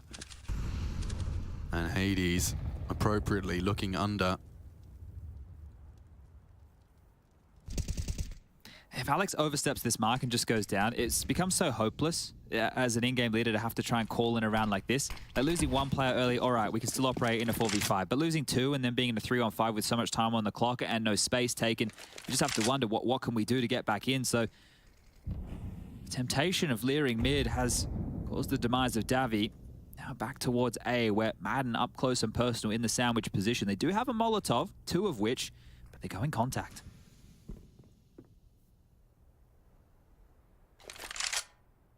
Didn't throw the Molotov. Sampaius, you've got to consider this. Does. And eliminates Madden without a bullet fired. We immediately return to an even keel. 4-on-4. Mopos to deliver the bomb. A high flash, and Hades, oh, he's missed the shot. Loses vision. Mopos got to be careful with that bomb here. Spinks is ready to swing out on CT. Off that flash. Oh, everyone's blind. So blind. This can go either way. This is the duel. 1-for-1. Snappy arrives as well, down to 45. Bullets left and right. Alex struggling to find anything lethal, and now just deaths up against them all, and the spray just shy. It will be a 10th for ENCE. This gap has closed, and it's closed quickly. It's crazy how hot and cold Movi can feel. That was a really nice hard clear from Sampaius, wasn't it? You could see them pivot back towards Tetris to get some utility going off there, but there was just so many flashes, just a rally of flashes coming out from both teams, which denied a lot of those early fights. But timeout called, you can see the coach, Blade chipping on in now. This is the third timeout called from the Riders here. And this is an important moment in the game. Now, this next round of play won't be a buy. This was the opener, Diha up over, and yeah, you can see he just catches Davy, who's jumping out backwards to avoid those flashes. Nothing he could do in that environment, and that's the hard clear. Madden had just quick changed. Maybe he was looking at his radar, maybe in a bit of a conversation, but Sampaius under the line of sight, straight into the head. And that was him dead, but a good recovery. And ENCE, they're doing what we seem to know them for at the moment, is put up these CT walls. 3 consecutive, 2 of which have been against gun rounds. This will be another one against a lighter buy, a bit more of an economical coming in here. Just the meat cleavers, 4 Deagles out with 1 Glock, and looking for heads on ramps. Mopos is in the flames here. Boost has been spotted. Madden's nade destined for success. Davy G goes down again. Another first death for Davy, having a rough go of things here on this T half. Yeah, Madden's set for this retrieval. It's just Alex putting himself in the crosshair. So we're going to tie things up neat and tidy with all 5 alive as well. So a little extra cash on that win bonus. That is really tidy. It is indeed. Madden up to 21 kills now. That's going to do wonders for his confidence. He's catching and breathing down the neck of Deaths, who's at 22. He had a marvelous first half. This is both of the A anchors who have been having very good games. Now, this is where Riders, that gun round, that timeout they took, this is where we're going to see the fruits of that labor, right? What were we talking about? What's the change-up going to be? Because when they went for the default before, Davy G can't go down top mid, right? Ooh, and a timeout called here from ENCE, the final timeout for Saw being used right here, right now. So I guess trying to just establish a platform for how they want to try and close out this game. Now, what would the change-up be? Okay, they've been losing members early and middle, right? So maybe we look for something a bit more direct or something a bit slower. This could be an opportunity where they take the pace out of things. They allow the CTs to go aggressive middle, find nothing, rotate back, and then you can just walk into that open doorway of the mid corridor through underpass and top mid. Yeah, ENCE have been quite stubborn with their mid holds as well, though. They're happy to borrow or something up early towards those mid boxes at times. Hades has got a great spawn for early AWP presence in mid. That's true, right? That's one of the little details here. You know, if he had a good palace spawn, does he take that? Well, he has a good mid spawn if he wants to jump on out. You know, you've seen AWPers in the past, they fly out window, they throw their own smoke towards connector, they take a fight around that and then dip away like nothing ever happened. Well, here he goes. There's the strafe. No, straight down. Looking for the boost. Yeah, could be. Well, they're in no man's land. Okay, he's dead, and now a response. daviG looking the wrong way. And that's it. Oh, he's lucky to get away here. It felt like there was a miscomm on what the actual plan was. Diha's down next to his brother, and Hades is looking at him like, what do you want? What do you want? What are you doing here? I've got something to do. I've got places to be, people to see. On a 4-on-4, this can really stall out. And for the Riders, you're starting to think there's a couple of positives here. Okay, well, we found ourselves early into an even exchange. They have a couple of smokes left over, some flashes, some mollies. Now it's about regrouping and not giving away a kill without a trade possible. Death's still throwing a fake towards B. We'll draw Hades over to help out Snappy. Spinks burrowed down on A with Madden overseeing business. And mid is a weakness right now. But ENCE have been so aggressive there throughout. The Riders don't want anything to do with it just yet. Looks like you're starting to see the plan take shape. Window Alex, smoke, perfectly timed. just as he does leave his hidey hole, provided with a smoke to obscure window. Hades has to be kind of on a bit of a swivel to be aware of both apartments and the window flank. A well-timed molly here as well. Snappy's held it back. Who's going to push? Straight Snappy. through. Back to turn. No trade. ENCE just comes through. Death nearly loses his life as well. Pius makes it clear where they're coming. Need to hit that wall bang if he can. 19 seconds and Spinks can still destabilize. Mopos would have to hit a banger, and he has. Maybe there's still a chance for a plant. 10 seconds. Mopos has to do more. Madden, edge of the smoke, loses his head. Mopos can't finish the job. One shot, one kill. Needs two more. Hades in the clutch. Looking to really shatter the dreams here of the Movistar Riders. Low HP. Doesn't matter with the AWP. Just has to hit them. Knows they're likely close. Jungle the angle. Death for straight foul. And he does give him an opportunity. Expecting the response from Pius. Looks away. Still hits it. One more required. Time sensitive. And it's just too much to ask. 12 on the board for the Spaniard. That early exchange, they worked that perfectly there. The utility was fantastic. You saw Snappy have to take a risk to try and turn the round in his favor. If he doubles up there, Snappy, that round is likely done and dusted. And then Mopos, wow, he finds out Spinks. He clears his corners. This one here was huge. Hey, you're sticking out quite wide. And through the smoke, he finds Madden as well. So beautiful stuff from the Riders to grab their first round back in what has been 4 consecutive rounds right now for ENCE. Remember, no more timeouts here for ENCE to call. They can buy again and back towards mid. It is a change-up from the Riders. Quite heavy over towards B. Looking if that AWP can find them anything on the jump. Snappy needs to be very careful with the way he searches for this information. Deep smoke. They'll buy them some time and actually should send them packing. Have to look elsewhere for a pick for the next 20 seconds or so. Yeah, you can see ENCE are aware and ready.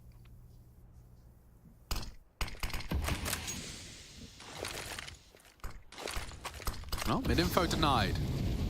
Standard par for the course in the mid-util.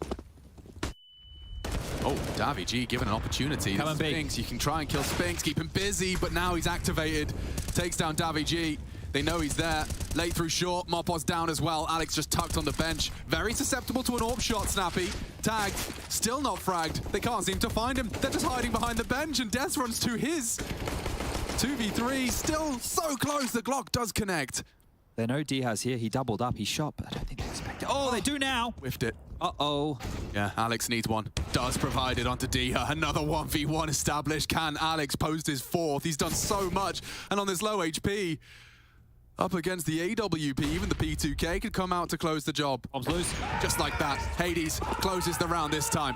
1v1s back to back. This time ENCE take it. Yeah, you can see how tight it is. And Alex is almost the hero coming late cat again. He did that to them against the 4-spy, right? Alex comes late cat, gets 3, almost does enough there. Catches Spinks. And this is it. Like, Snappy wants to go down because Diha's come and taken this exact same position. And look, a little bit of a flub from Diha there. You can see what the pressure is. Makes that sound cue, gives up his position. He goes down and puts the pressure on Hades for the clutch. But back to the pistols are the Riders. And Snappy's getting loud now.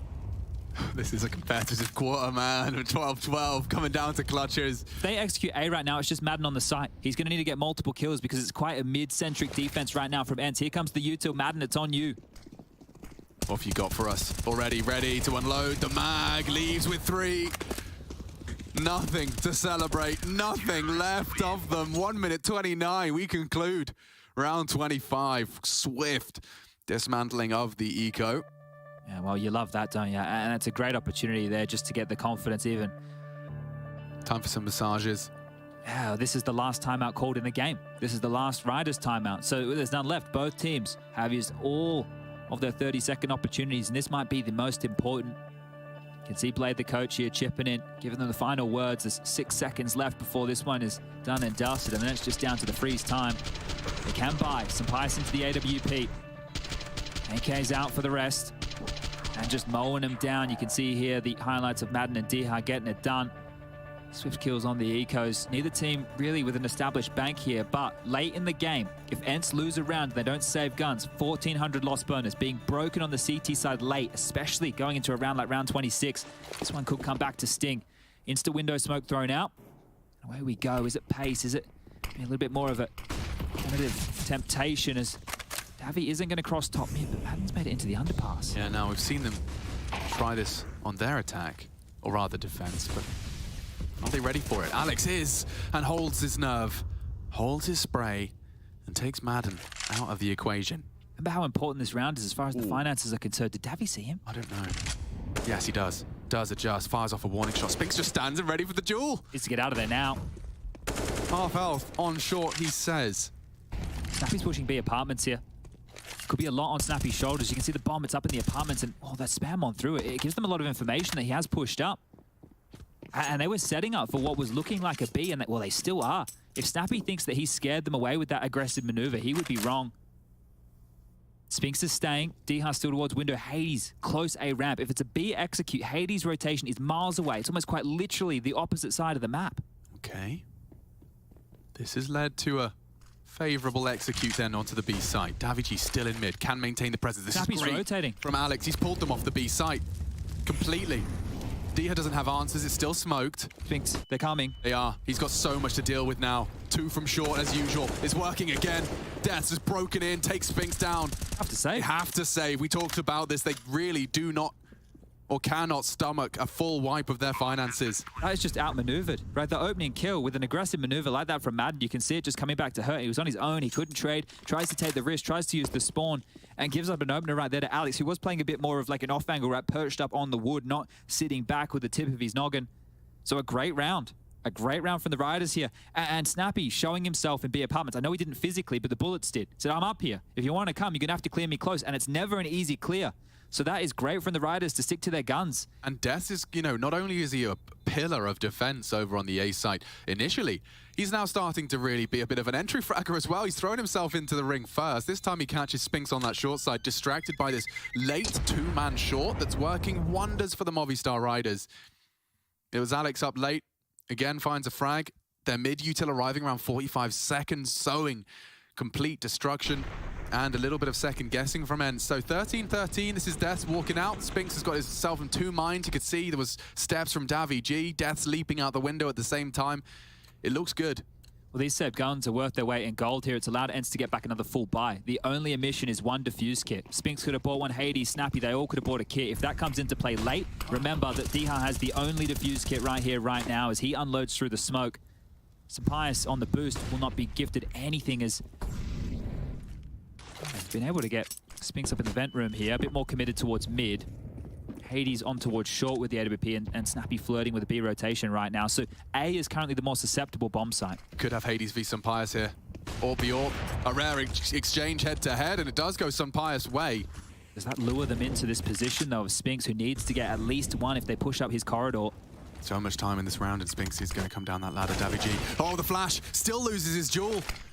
Spinks not having any issues in the jewels in the one in the window. Alex has taken down Diha as easy as that. That's the kit loose now. So they will need to get that if they want to go for a retake here in the post plant, or it'll be a 10-second defuse. And this is going to feel like a B. Watch this. Deaths to arrive onto B. Does he have util? A nade's not great, but he could sell it just with his frag and body. His teammates have thrown some util as well. Nade's good. Snappy's going to call this clear though. Spinks is looking for something in middle and still has Alex towards the underpass. Nothing to report in mid. Wait, where's Sapias going? All the way back through T-spawn. Spinks could catch them here. This could be masterful. Oh, maybe. Maybe. Just looked away. Did he hear anything? He's hit walk now. They've left B. They've completely left B. This could be the play. If he goes all the way around A, if Spinks thinks it's A, it's the wrong call. He thinks it's A. Moppers is selling it now. They are keeping them guessing. So brutal. And they're a wide open B bomb site. Movistar Riders are running rings around ENCE. And Madden. Ready for this. He's going to go down. Moppers gets a free kill right here, right now. That's the round. It's surely the round. They just want to hold on now, and Snappy's looking for Moppos. Finally gets it. Nothing more to celebrate, though, as that is a great call. Again, calling circles around the ENCE defense. The timing right there from Spinks. If he was 1 or 2 steps forward, he could have actually heard and even maybe killed some Pius right there. So timing, cruel right now to ENCE's. Riders are the first to get to 14. We have Vertigo waiting in the wings, but map number 1 already delivering. I hope we get more of this throughout the series. Exactly what you want to see from both of these teams. Locking horns, going toe-to-toe. Yeah, there's a reason they're both in the quarterfinals. You know, I think for some, Movistar Riders were definitely an eyebrow raiser in the fact and the way in which they secured it.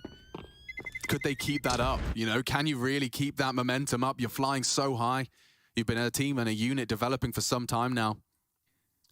But round 28, let's get ourselves into the nitty-gritty, and it is a little bitty for Snappy. He's going to have to go for an MP9. He actually dropped 2 M4s, the one that he saved, right? And he dropped another one across. And I was talking about the fact they only had 1 defuse kit in an earlier round. That's actually come back to help them in a big way, right? $400 for one of those. So by holding on to some residual cash, they have a very decent buy. 4 sets of head armor, 1 for Kev, and we've got Smooya right there. I know he's a bit of a Movistar Riders fan in the fan cams. You can go and join him, go and say hello. Go and join the fun as this one is heating up. Over towards A again. This time it's much more of a direct approach. Nets have gone back for that 3 heavy mid control. Hades doesn't have an AWP this time to try and defend with. He's just over towards Ticket. Ballsy call, okay. And all in. Here we go. Smokes sail. Davy to try an entry.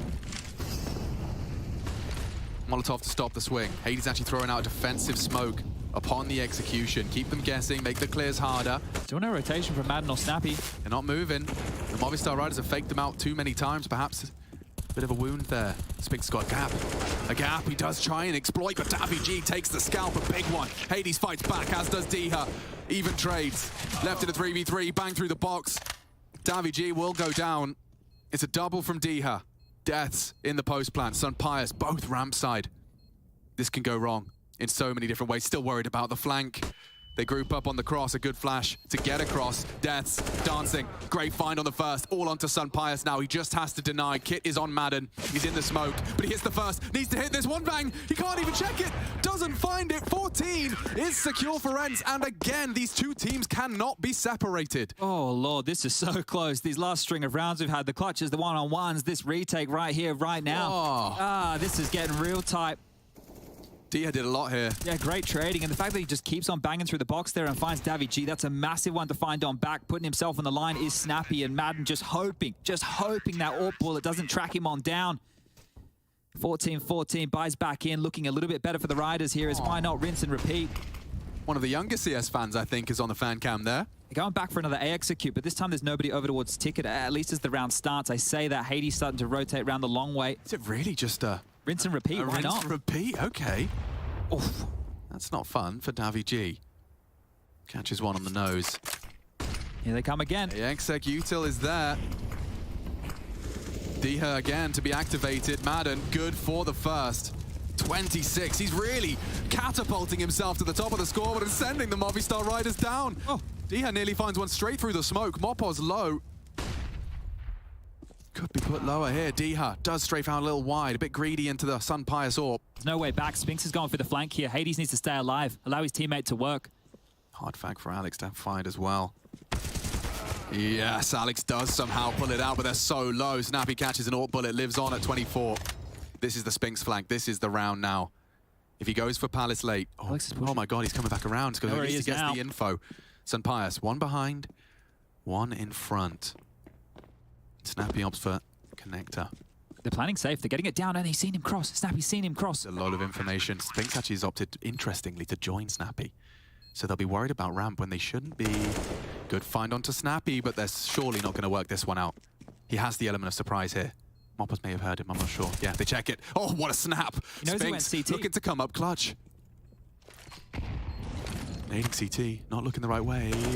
Needed that from Mopos, holds his nerve, and 2 taps, puts 15 on the board first. Oh, that one is really going to sting right here. The back and forth nature, the lost bonus I spoke about being a CT side and getting broken at this juncture of the game. ENCE are definitely broken. What a huge round again. Just this game, the back and forth nature of all of this, these close scenarios. Even this 1v1 as well, like it's so nerve-wracking. I think there's a little bit of an but Mopos with this HP, he cannot miss this first bullet. Has the time, constantly moving, back of the head, finds it.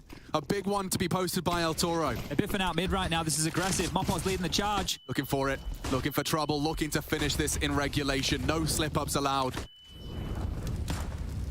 4 of them out mid. Spinks trying to be the hero, the only big gun, FAMAS in play. He knows he has to be active. Madden's already calling Palace clear. It's a little nugget of info. They're coming back though, and if they come back towards Palace, Madden just plays to contain. He doesn't need to play for info right now. If he pushes too far, he will go down. Mopos flirting with the idea of pushing his way, aware that this Palace push is possible. They've just gone into a default spread right now. It was heavy mid. Now it's very standard as they creep and they crawl their way out top mid. Some pious with the AWP has Alex and Davy G beside him. No info mid right now for ENCE. They are flying blind. A B split would be amazing because Snappy and Spinks on the side, they're going to be stuck on down, worrying about all these different corridors. Molly will stop that jump. Hades wants info, just a 5-7, and Madden's actually caught Mopos on that Palace push. He just called T-spawn clear. They know that it's not A. Well, at least it's not A through ramp.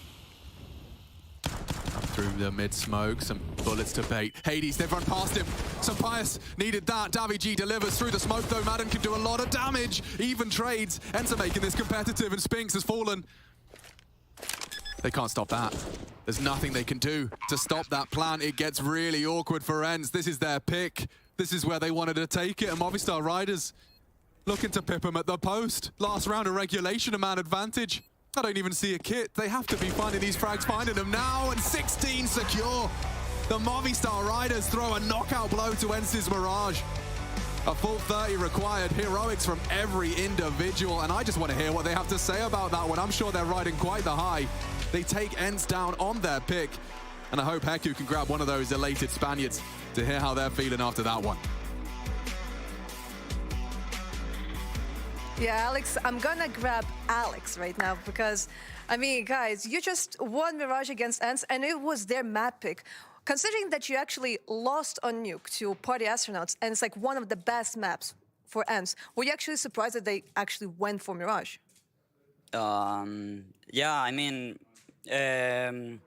we were ready for these maps. I think they also knows the maps that we are gonna play, and I mean, I think we did a really good preparation for the map, and yeah. I mean, definitely. I mean, we see the result. The thing is, I feel like there's like some kind of competition happening not only on the server but like outside of the server. Do you think like your boys might just like lose their voices by the end of the series? I don't know. We're enjoying the moment and we're having fun. It's just the competition, you know. And yeah, I mean, I'm having fun. That's all. And it's just like friendly banter. It's like nothing like personal. Yeah, right? of course. It's only friendly. It's only friendly. Awesome. Then looking forward to see like a friendly match on Vertigo. Thank you very much. Thank you.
Getting the return kill on Damage G. They're trying to see if they can hunt down Mopas. He's forward, but he's got some backup here.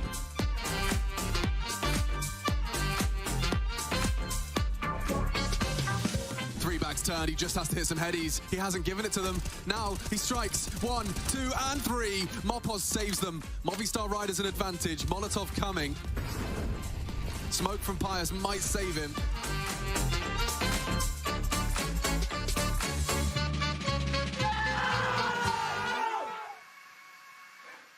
Perfect.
The Movistar Riders double down on pistols in this series. You get an 8-7 half. You think, okay, well, this one is basically split down the middle. Well, as much as 8-7 will allow. But then we go 16-14 on the back of what was a pretty back-and-forth game. We welcome you back to the playoffs for ESL Pro League Season 15. And in doing so, I also welcome in Yanko and Kassad here on the analyst desk. Guys, also, shout out to the fan cams, if you don't mind. There you go. Boom. There's Ben the Legend right there. Yeah, I saw he made the cut. Yeah, I mean, talk about a nail-biter of a first map. It really was as simple almost as Movistar winning both pistols. They were 15-15 in opening kills, right? 3-2 in clutches as well. That game was just the feeling of watching. It was just so incredibly close, so tense. I was a little bit worried about Movistar Riders after the first half because the way they play CT said they allowed so much space. First of all, to Madden to run and do whatever he wants on that middle, right? And usually when you don't play middle, you don't want anybody being there, right? You want to play like G2 used to play 2020 when they played like a lot of like 3A kind of setup where Kenny was like around triple, watching middle and two people playing close ramp. I think you did it as a phase multiple times. And then two people playing B or short, right? And then if you want to play middle, you either play middle or you don't. They had a problem with not playing it and kind of playing it at the same time. And then somebody was dying in ladder, somebody was dying in window, somebody was dying in connector. So I was really worried about them, but then they switched to the CT side, and ENCE was not usually themselves, kind of. Yeah, which is kind of what we have to show for it. I mean, honestly, if we start talking about clips, this and the other, you can't do the hokey pokey, is what Kassad's saying. Yeah, and I thought Movistar Riders were in a good position to kind of close the game out earlier, or at least get into a bigger lead. This is the first gun round of the second half. They just won the pistol, converted 3-0 up in a 4v2 situation. They send, I think it's Death towards B to really kind of scout. Like, this is what you do in maybe a 5v3, right? You send one player towards the side to check if they're stacking, and then if he has contact, you just go to the other side. But in a 4v2, there's no really need to do that. Just pick your side, right? The important thing is they had like 3 3 smokes, a Molotov, 2 flashes, the surviving Movistar player, you can just go and do an A execute. And even if there's 2 players there, you isolate them with utility and you still get the trades and win the round. This is them trying to be too smart for their own good. I agree 100%. On 4v2, there is absolutely no need to go there because of the positional advantage of the CTs being in CT, being on watching just B from any kind of angle. You're going to get the first kill if you are any kind of decent player, right? You're just going to get that first kill. They got it with the AWP from the CT, they got it on the B side, and all of a sudden it's 2v2. And even if he doesn't have contact, you know, how deep is he going to go? Some CT can go underpass, cut off, you coming back to B, he can be on short, like you can't smoke off everything, even if you take the side. It was not a good call at the time, and I think it was... Would have come back to haunt them. Speaking of calls at the time, let's look at later in the game. We were talking about so far as to round 29. This is almost to the very finish line. I think Madden might be fuming about this one. So originally, this is like a bait setup for Hades. You can see him there on the corner in the right, hiding there, crouching. And this is just going to be a straight-up kind of fast A execute from Movistar. Madden, he can't, you know, he is where he is. He has to try kill as many people as he can, right? There's no running back from me, he's just baiting. He does a great job, gets 2 kills, dies. And here I think Hades needs to like switch it up. I think they saw him here a little bit, that's why he starts moving. Dika also died in the meantime. You can see his corpse in bench, right? He also tried to push through the smoke to add more from him. Hades dies without doing anything in the end. I feel like, yes, the setup was to kind of bait for him, but if Madden gets 2 kills, just start fighting. Like, they're not going to expect you. Dika is pushing through the bench. Spink also spent too much time being paranoid about the flank, which is a result of what was going on in previous rounds. And ENCE is going to be, you know, fuming after that round. As soon as he gets that second kill, you activate immediately from that position. You're going to see Dika pushing to the bench. You're going to get those trades. 1-for-1 is enough, and then still you're going to have 3v1 at the end of the round, right? Because of the Madden's first 2 opening kills. I think it was just again individually like poor decision making from Hades in a very important round. So let's do this, if you guys don't mind. Let's load up our Air Force Aim High head-to-head, and then obviously discuss a little bit what we have in front of us, which is Vertigo. We talk about the map pick of the Movistar Riders. They have secured ENCE's pick. Does this look like what is going to be the end of ENCE in the tournament? I mean, it's rough, right? Because you look at it, both teams had time to prepare, right? The ENCE probably, you know, was expecting the pick in some of the scenarios. You don't just say, oh, they're going to pick this. You give them 2 or 3 options, and then you try to prepare. But it's just not a map they're comfortable playing, right? They only won 1 out of their last 4 or 5 games. That was against Mad Lions. And on the other side of things, Movistar played it only 3 times. But, you know, once in Pro League groups against Big, they beat them on it 16-11. So I think they're in a good position here to close it out. Let's not forget the psychological aspect of the whole battleship. Right now, you lose your own pick in a way that you lost right now, 16-14 with all of those mistakes. I think they're aware of those mistakes themselves, definitely. And then you have to go into a map that you don't feel very comfortable on, you know, and then you're starting obviously, you know, on a CT side, which is a positive thing right there. But, you know, how positive can it be? Can you deliver after a devastating loss? I think more importantly, don't get drawn into Movistar's games with the screaming and the shouting. Like, that's not your identity. Maybe snappy here and there, right? But just, you know, focus on yourself. Don't worry about them and how they react to round wins and whatnot. That's the key for ENCE to come back into this series. For ENCE, it's just about doing what got them here in the first place. And for Movistar Riders, they need to just pick up Vertigo to secure their way through this playoff bracket. Staying alive in the nighttime as we start to run into it. ENCE versus Movistar Riders when we return. You're watching ESL Pro League Season 15 Playoff.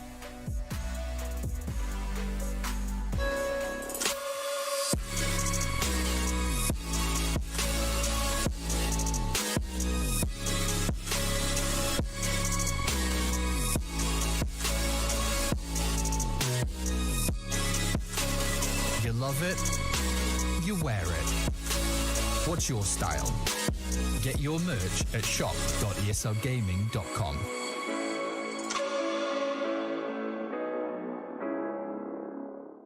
Choose nades, choose a smoke, choose a flashbang. Choose team badges to support your favourite CSGO team. Choose an ESEA Premium membership. Choose routes you know bring in wins. Choose pro video tips. Choose the fan club wars. Choose behind the scenes content. Choose good grades. Choose guns you know you can shoot right. Choose bingo. Choose the equipment you know is going to get your team the win thanks to heat maps. Choose the CSGO Hub Premium, the complete package to help you and your squad achieve all your CSGO goals.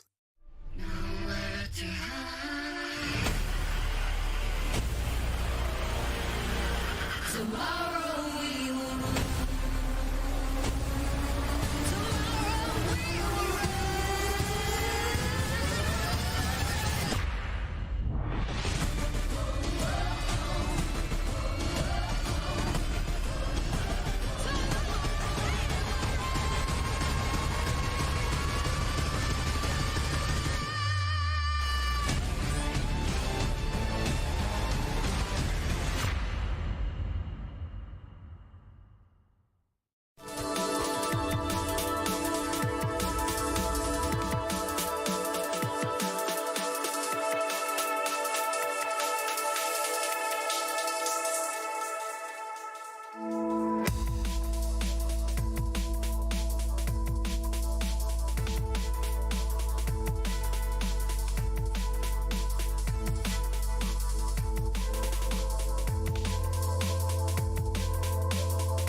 They're going to be feeling very high energy after that one. Movistar Riders take Mirage, ENCE's pick in this quarterfinal best of 3. They are clearly getting the juices flowing. You can see Sun Pius there and Mopos.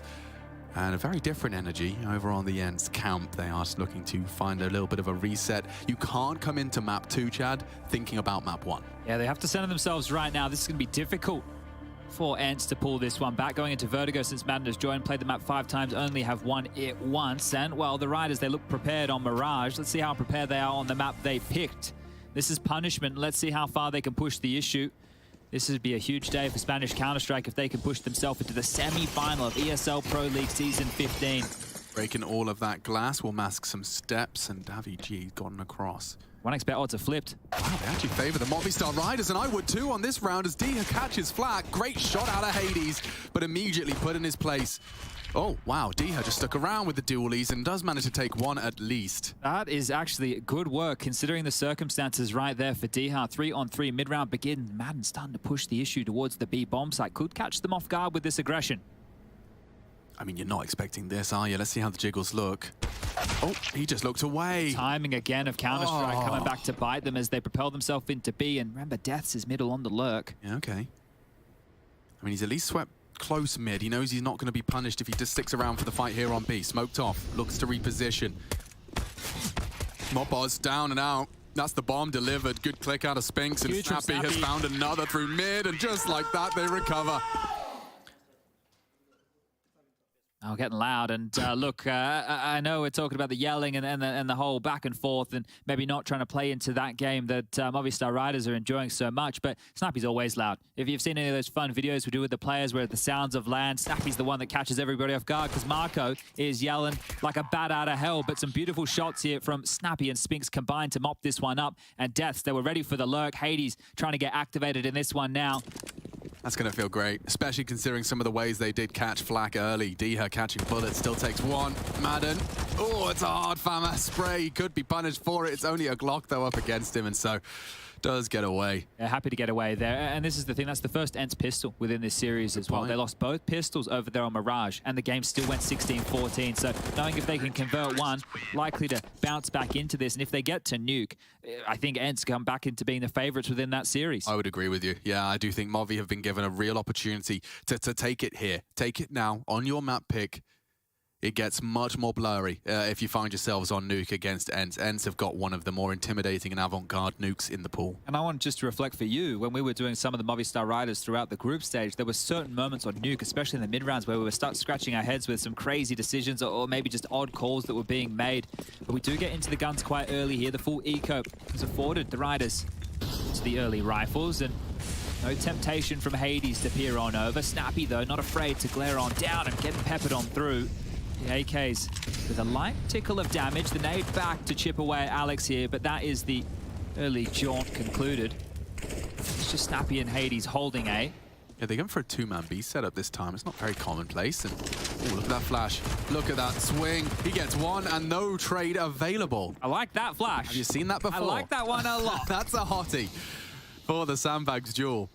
Oh, that is just going to contain over towards B. And now question marks for the Riders. They know that they're constricted. They have to worry about a B push. And if they want to return to that side of the map, a lot of corners to clear. A minute on the clock and a molly for this position would be fantastic. Snappy is low.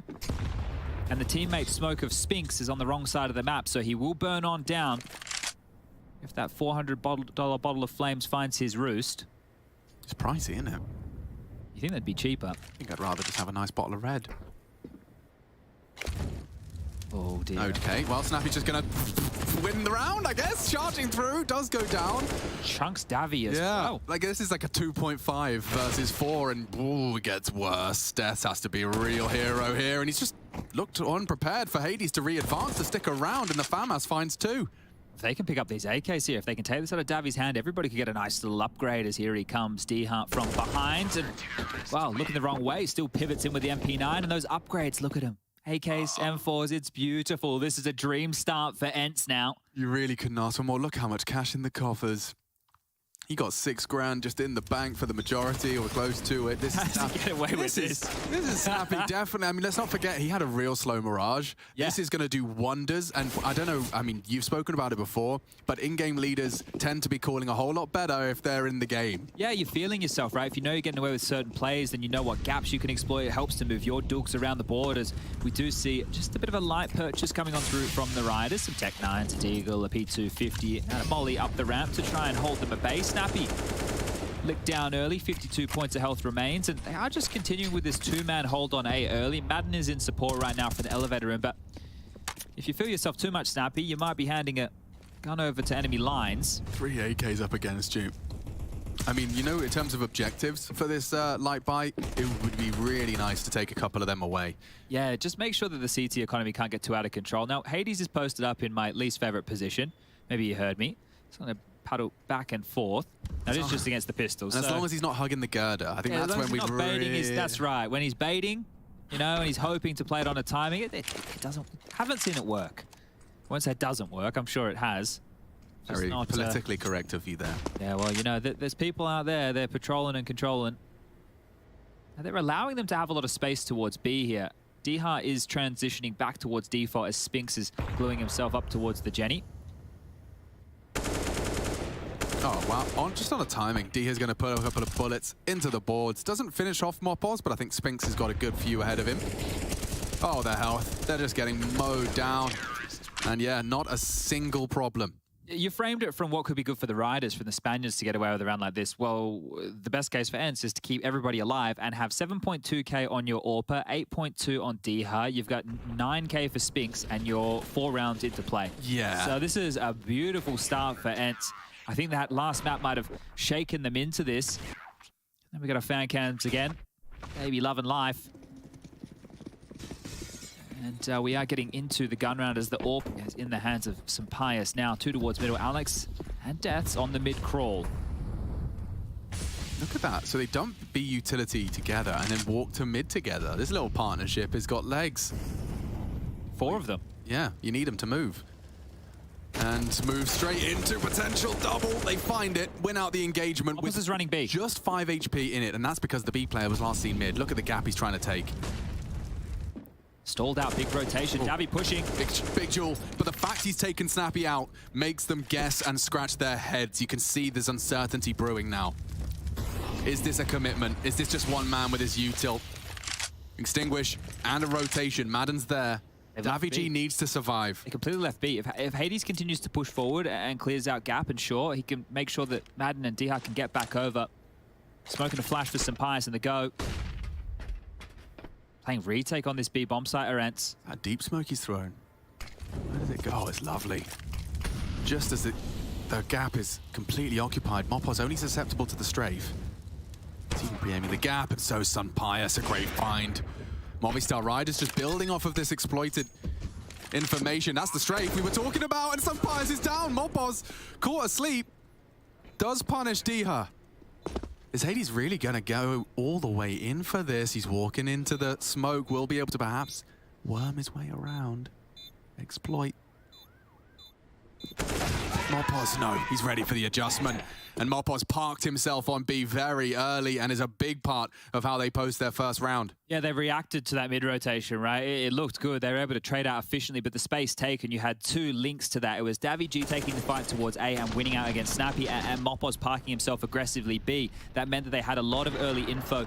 You can see just here on the cusp of the smoke, a nice shot from Sampaius there. And you're seeing more of this these days. Players aren't standing and looking at smokes anymore because there's so much playing in the fade, right? You play as it starts to fade, then you peer on out and you double check your corners. So getting punished there, Hades, is plenty of cash for the buy, but if ENCE lose another, then they're in question. Big nade onto Des there. That one destined for his head and up and over again. Oh, another 2-man mid setup.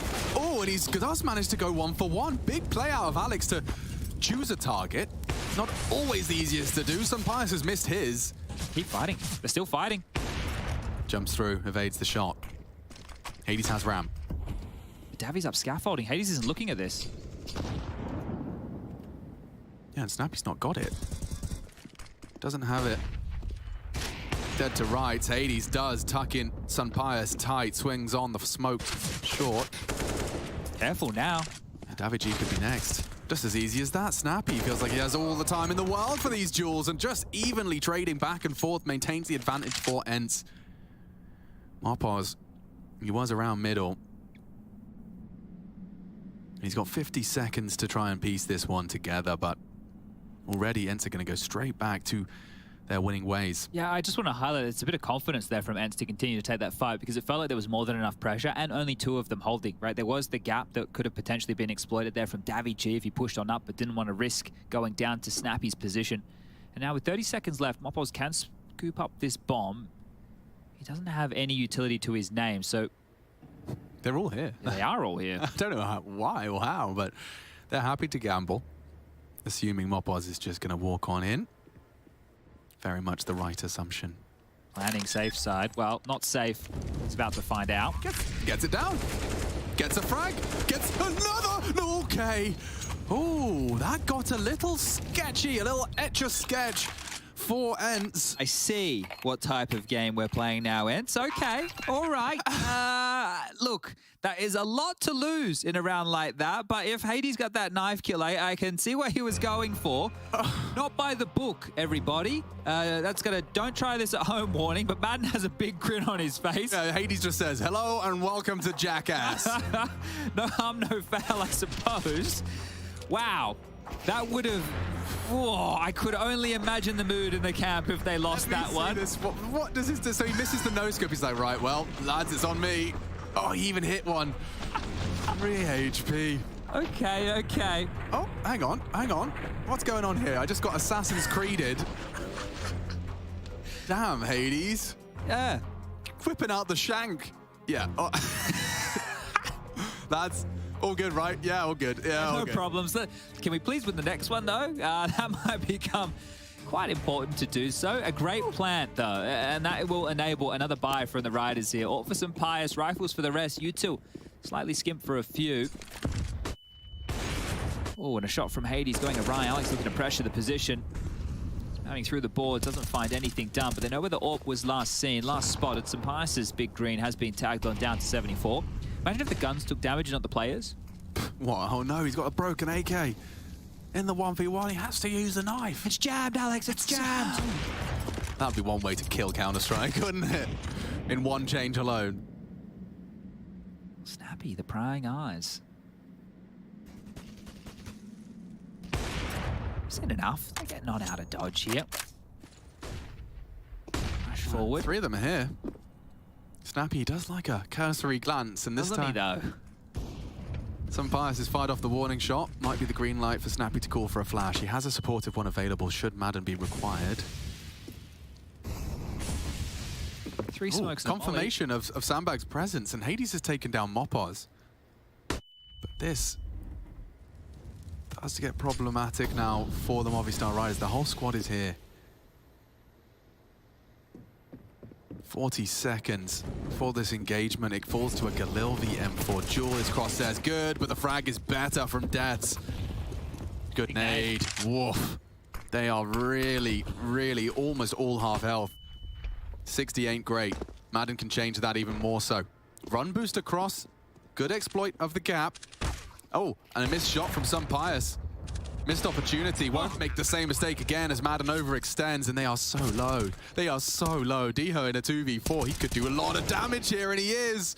So tucked in. daviG's his second victim, and now some Pius getting sweaty palms. Got kits for this. They have time to go for it. Hades is posted on you. If you show your head, now they're clearing. Oh, some Pius. Oh, gets him. Oh, and gives him the jewel. This 2v4 is taking shape, and it's done. ENCE will take it. 2v4, and that will break the hearts of many a Spaniard. Diho and Hades, that was all them. That is some massive shots out of Hades right there. Like that last one, indeed. Just flicking around with the AWP. Massive start from the poles. Oh, that's gonna hurt. That is gonna hurt. Let's see this again. So Hades, this is how he finds the opening. He kills Mopos on B and closes on A. Yeah, I think Alex getting a bit ahead of himself by going up and over. Gives one over. This one here, look at this. Orbs flicking around everywhere and plenty of time to get the AWP on the noggin, both with the headshots and a huge round to win. The bomb going down again and back into the buys. A bit more pressure towards B, and the opening kill from Sampaias has come on through. Hades has gone down early here. Ooh, the testosterone's flowing in the studio. 6-1 the scoreline. Movistar Riders, this is their pick. They need to post one soon. Smoked off and progressing nonetheless. It's Diha, it's his sight, chips away with some nade damage, does have a little bit of a boost spot. Lucky to be alive. He saw his head, and you can see the frustration in his in-game body language. Not going to be satisfied with that missed opportunity. They have so much room to work with right now. A 4-on-5 that early for the T side on Vertigo. They will be corralled back by that deep smoke, and that's only going to buy them about 20 seconds. They really don't need to rush this. Not at all. Don't give back a kill. Don't allow this to be leveled up into a 4-on-4. Be patient. Wait out the CTU to regroup, trade out efficiently, and get this one done.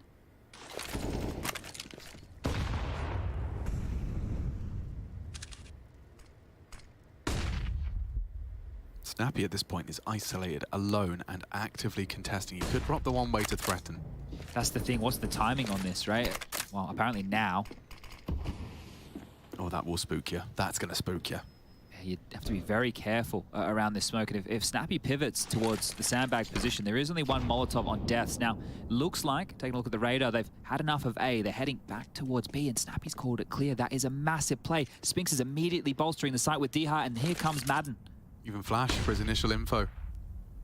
Oh boy, 20 seconds, lads.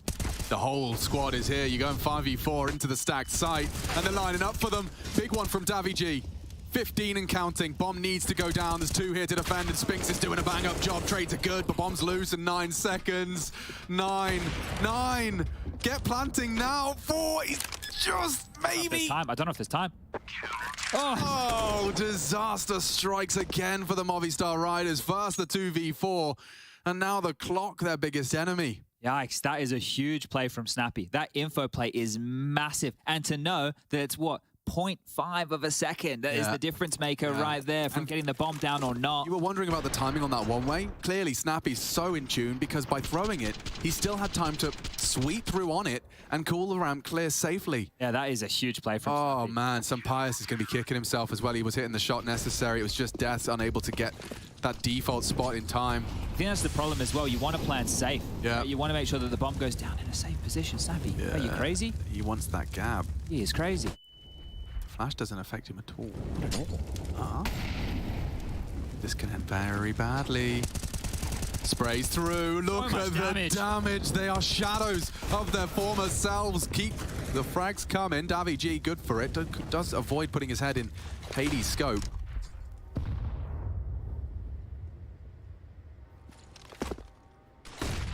That's the one-way dropped. He's going to stall them out here. Great defensive reactions out of ENCE. Hades responsible for sure. Diha still has a nade. Sampaias can't see him over that one way.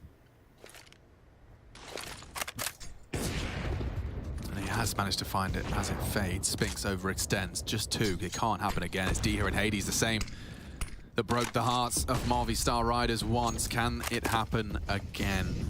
This time the clock, no issue, but Hades is. Pops 1. They're jumping into his jaws, Chad. Hades racks him up. Diha does 2, a 1v1. Diha's got the health. Alex goes down. The 2 of them, they've turned it around again.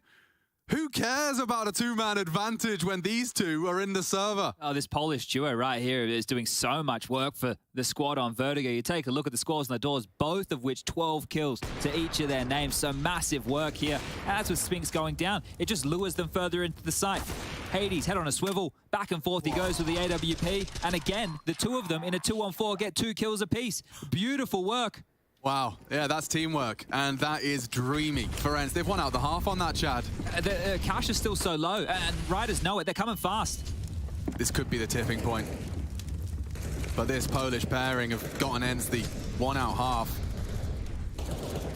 If you can just win 1 round here, Riders, you can break the balance of ENCE, right? These last 4 rounds of play, you take a look at it, it's either 1 player or 2 surviving. In the last 4 rounds, it's been very few members of ENCE surviving the onslaught that's been coming their way, but up the ladder they come and into this double setup again. Yeah, this firing squad. I mean, Alex was good to hit 1 before.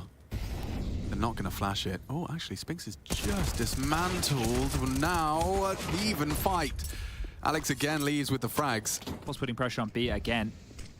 Yeah, but they've been good at checking him.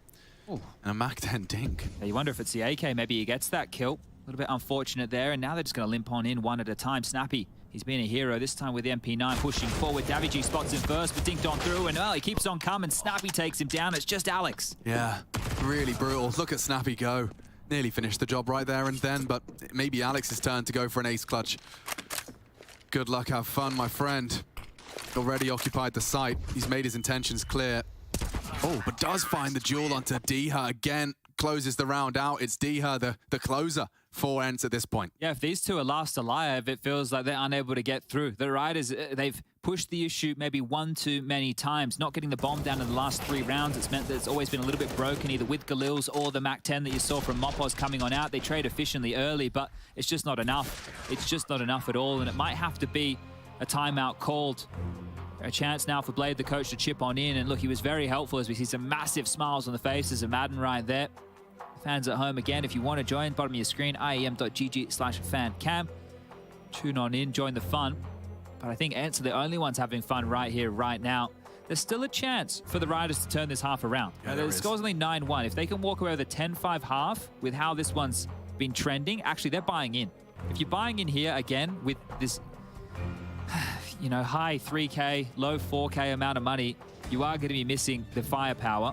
Yeah, you're backing yourself at that point.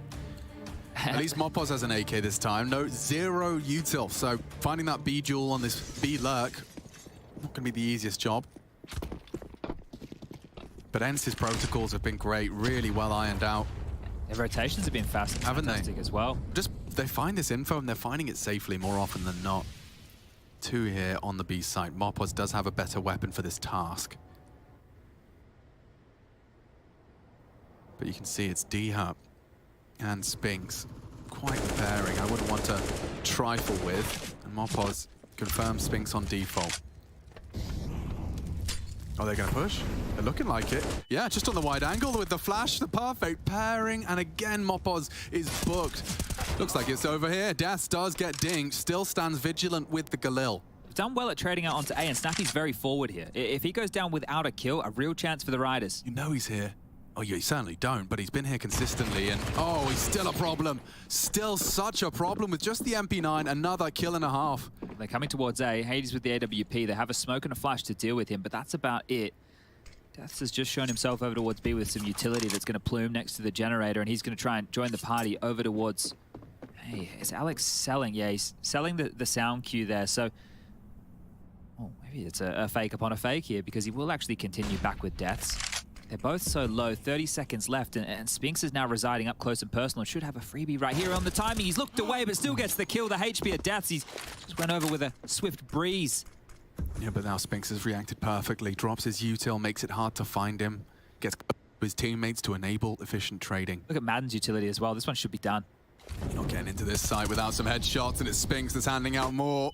Just Davigi and no hopes. Spinks with the triple. He joins Diha and Hades at the top of the scoreboard, heading towards the teens. It's 15 on Diha, 12 for Hades, Spinks 11. Not a single member of the Movistar Riders has managed to break that double digits. This would be crazy, right? I spoke about the stat lines here. ENCE with this roster, they played this map 5 times. They've only won it once. That one win was against Mad Lions, which are no longer the Mad Lions that you all might know and love. There's been a lot of chopping and changing within that department. They've got 16-8 loss to Copenhagen Flames, a 19-17 loss to Sprout here at Pro League, a 16-11 loss to Furia at Pro League, and they also lost to Heat, aka Double Pony. 16-10 scoreline, so this is massive. Another timeout called, and I think finally the Riders realize that weaponry might need to come into their hands, and to do so they have to take a half buy. This is the thing, because they were battling for so long where they could have broken the economy of ENCE, because those rounds were so close, so close, so close.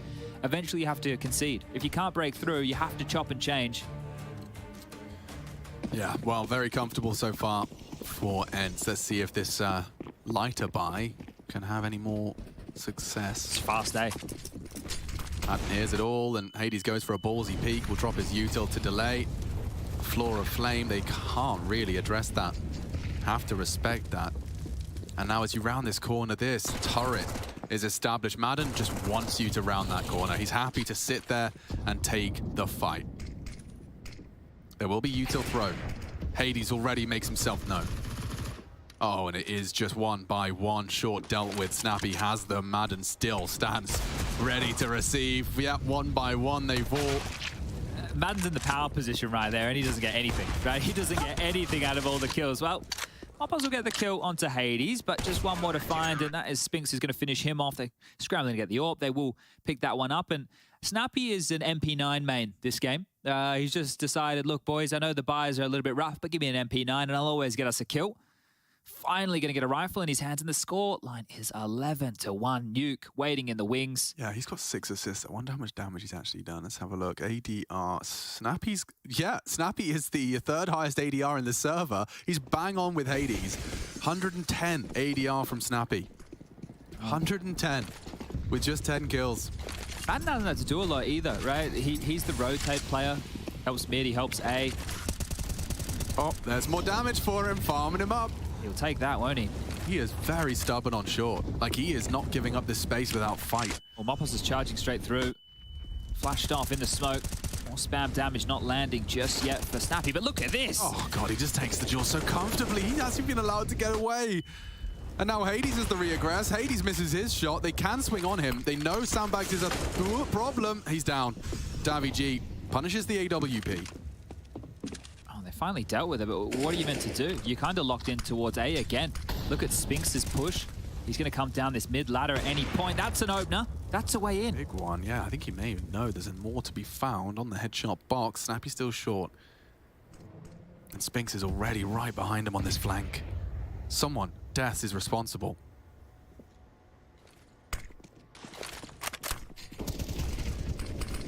Snappy sprayed down to 4. The bullets are connecting. Spinks starting to flank. Who will address this? Diha down on the side, but Spinks shuts down Alex. There he is now. Yeah, and it's Snappy with solo HP. He shouldn't have anything else to contribute. Spinks, a lot of pressure on his shoulders if he wants to make a round out of this. Turns out having all the AKs does help.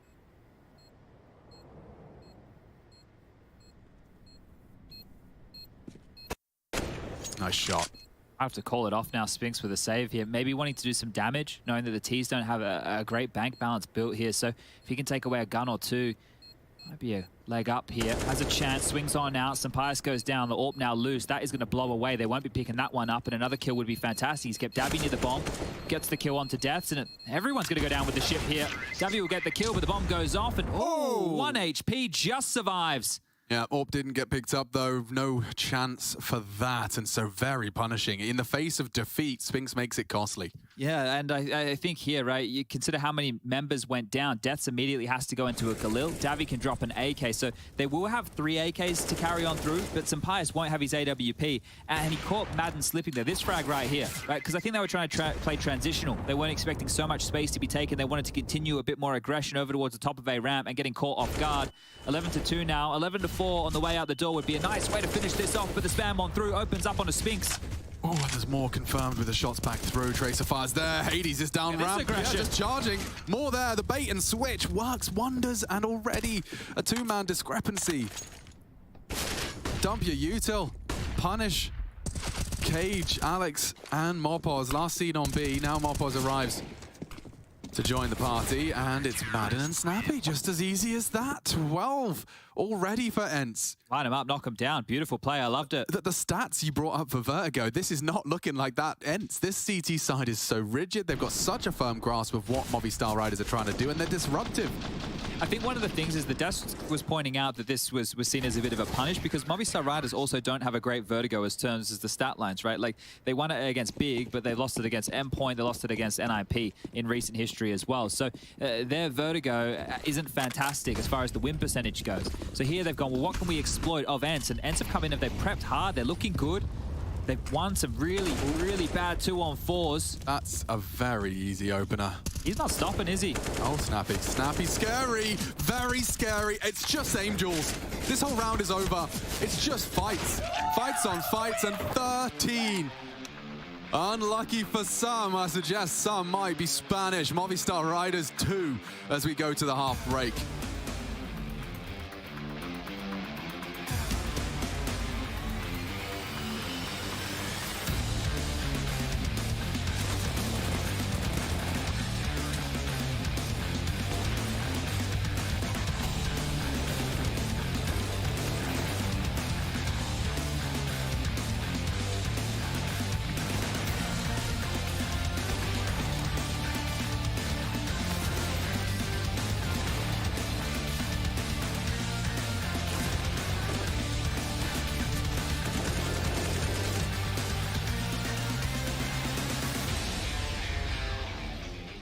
1 minions.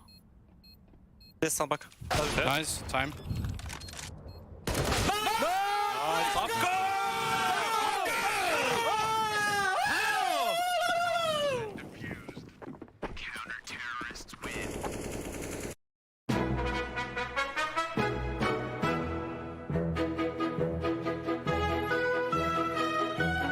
Stay rush.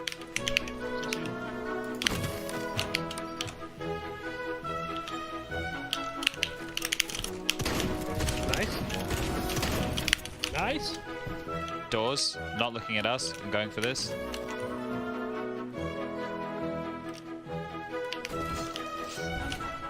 Nice. Inside, inside. Yeah, I see him. Going. Oh, I can reach him in the hole. Oh no. How have you managed that? I didn't know you could get stuck here. Did you know you could get stuck I here? had no idea. Alright, should we see if this works? Yeah. Oh, saved. Oh. One more. Yeah, hold on. Strafe, strafe, strafe. He's looking at us.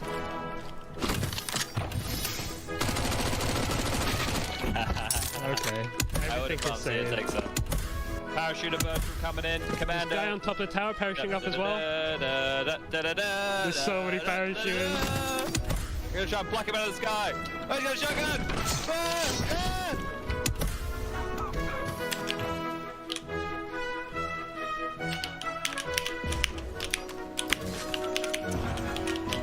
Nice. Get out of that, I'll be impressed.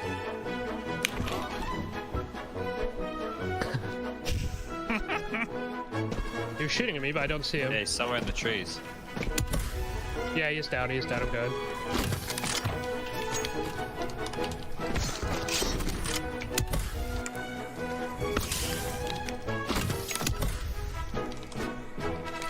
Under the... Oh!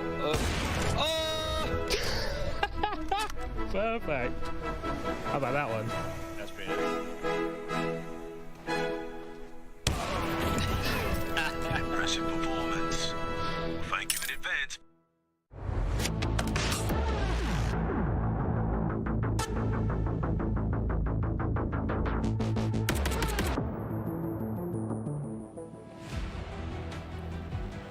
Well, from Bump Club to the danger zone, Movistar riders are in it, looking very, very brief with our time here on Vertigo. We could be having a quick half here, Chad. And moving swiftly on towards Nuke. This has been a great first half for ENCE, and you have to just go back to those 2-on-4s, the dropped balls, the Diha and Hades retaking that A site and making riders sweat, because that half, it could have looked completely different if those conversions came on through. But let's see how quick Snappy and co close this one out. 4 towards mid, 1 towards B, and that might be the right call, as the 1x bet odds have flipped back over into ENCE's favor. A-ramp called clear, but the rotation is going to be way too late. Deaths, if they split on you, mate, you are dead meat. You can count 4. Yeah, he's counted. That's about all. And Deaths does get a bit of hang time on that click.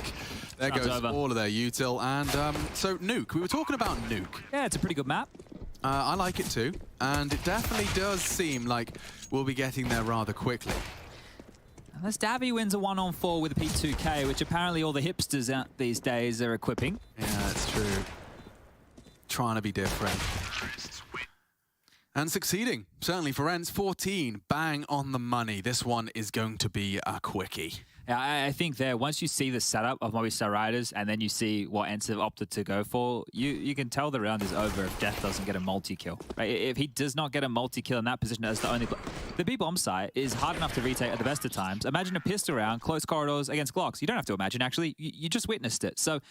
yeah, this one is quick, and it's going to be a hard loss to suffer, especially after how competitive map number 1 was, but it's probably better to get it quick and out of the way than to suffer a 16-14 loss that went the other way. Mopaz up close and personal, and he is dead. Snappy. So, he does it on the T side too. Yeah, no dramas with that.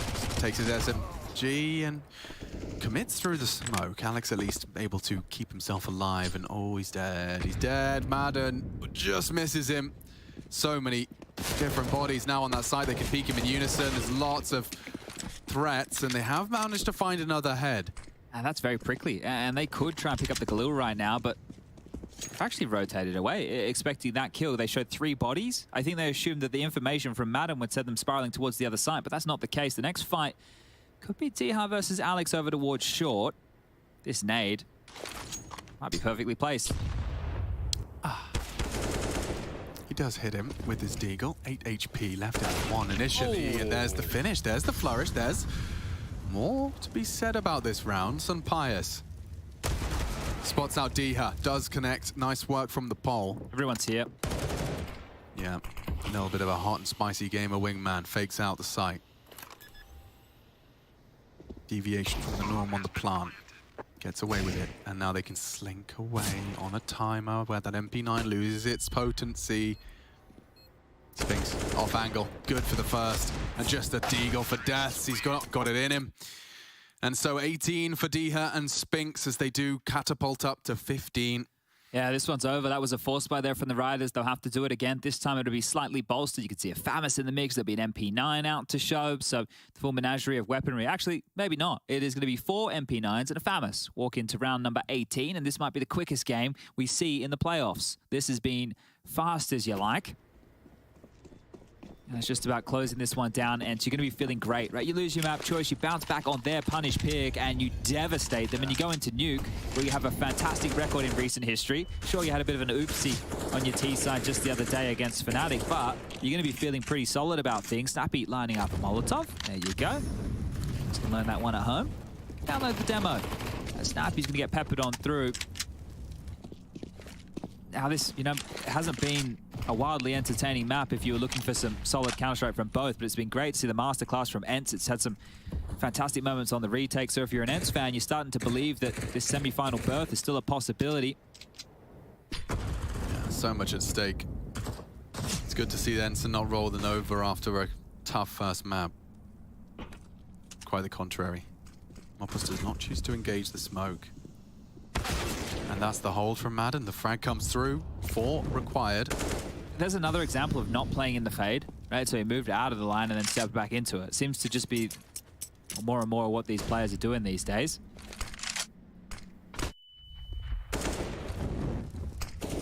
Gets himself up short. Ahead of the util, but Alex is good on the MP9. Could be a 30. Third, yeah. Certainly. Not far off. They are low. 2 of them. Madden's healthy. He does have to take responsibility for a little bit of the space to be created here as Spinks is trying to fake the steps back out. Snappy's in B. So if they rotate now and Snappy can stay alive, get this rotation kill. Oh, maybe he doesn't even have to. Madden just might do it himself. They're racing back to the site. 13 seconds, no HE, no Molotov to stall out the plan. Deaths has to get through a couple of kills, and Madden's just going to do it all. Yeah, that's horrible for the boys of the Movistar Riders, and brilliant from ENCE. That's a very quick one. 18 rounds is all we need as the Movistar Riders lose their pick convincingly. A lot to be discussed. Looks like Heku might be able to grab hold of ENCE, and we'll get to learn a little bit more about what's going on in the camp 2 maps deep in our quarterfinal. Snappy, I don't want to kind of like rain on your parade, but we kind of need to address the elephant in the room because right now, Vertigo, so quick, so easy. Mirage, your map pick, it felt like something went wrong. Did you maybe overthink and just made things too complicated on the CT side? No, I just think they played good, and then we lost both pistols. The following rounds, we lost pretty much all the clutches, so then it's hard to win a map. But I'm happy that we could come back here on Vertigo. We put a lot of work in for the tournament here because we knew it was a weak map for us before, so we put a ton of work in, and I think it showed here. I also feel like there's a special contest between you and Alex, who is going to out scream each other. Who do you think is winning at the moment? Nah, I mean, they won Mirage and we maybe won Vertigo, right? But I like Alex, so it's just fun, right? Nothing personal, just friendly banter. Yeah, I literally wrote with him friendly messages before this event, so there's no band at all. It's just all fun. That's so nice to see. Okay, looking forward to see what's going to happen. Thank you very much. Thank you.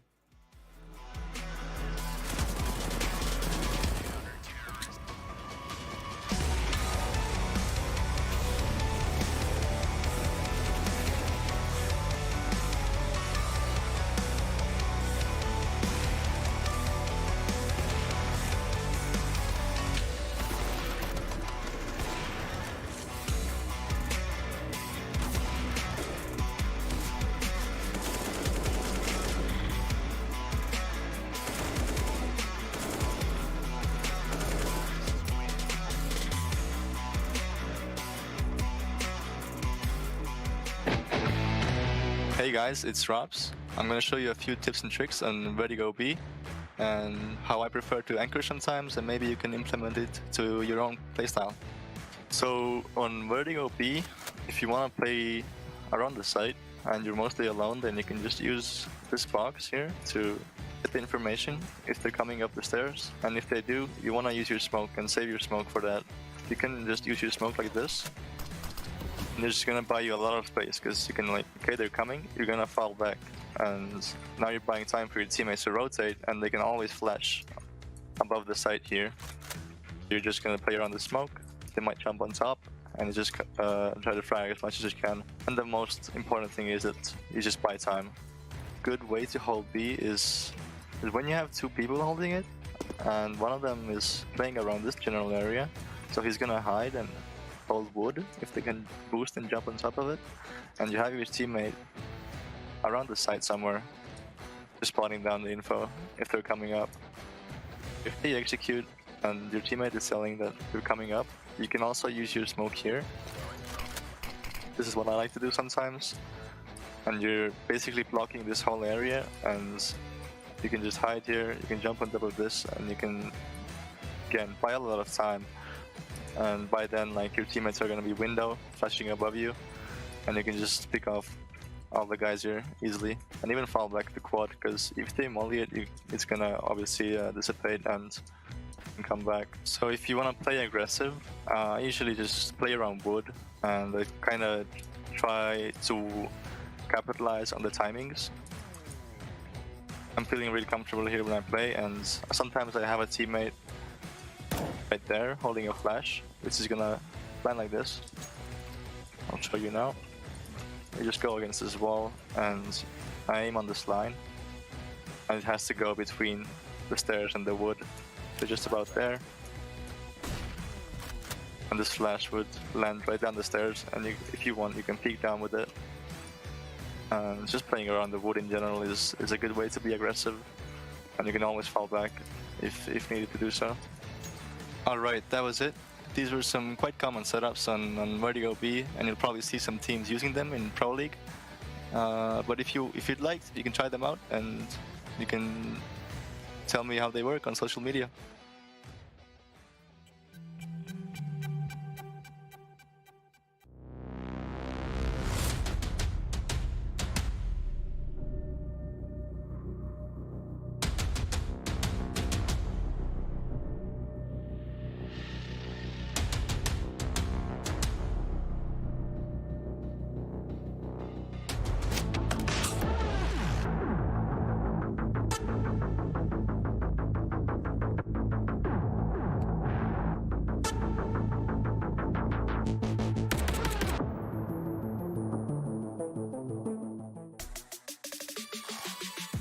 ENCE do exactly what they came here to do in this matchup. At least so far in the map of Vertigo, not very much going in the way of the Movistar Riders. In fact, only 2 rounds. And we can close the point case right there. 2 rounds in what was the first half.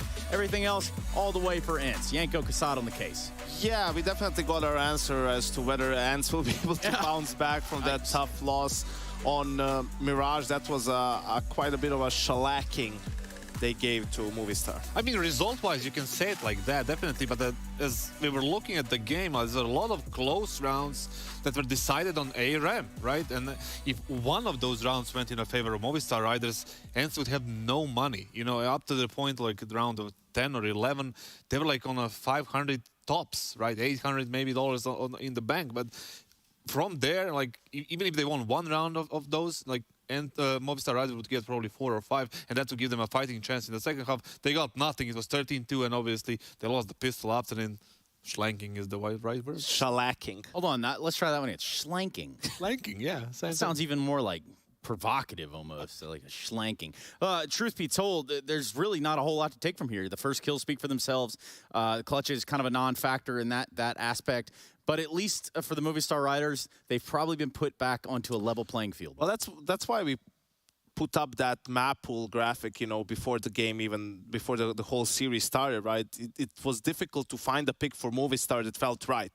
Like Vertigo, yes, you're going to punish pick, but you only played the map 3 times yourselves in the last 3 months. You don't really want to have to do that. You would have wished that there was a bigger discrepancy on some of the other maps, potentially an overpass or an ancient, but that again, you can't really point towards those maps saying, oh, this is really weak for ENCE. So they kind of, convinced themselves to Vertigo that they will heavily prepare for it, figure it out, and it just didn't work. In a way, they canceled it out by winning Mirage, obviously, and getting into a decent position. But right now we are going into Nuke, and that's where the problem comes for Movistar. It's not that they got demolished on this map. I don't know how psychological is going to affect them. We don't know how stable they are as a team when they're getting that kind of result in their own the resilience, is it? Yeah, so we don't know much about it, right? I mean, we know that played a lot of full best of 3s in the group stage, but this is elimination. This is the the quarterfinals. How will they bounce back on the map?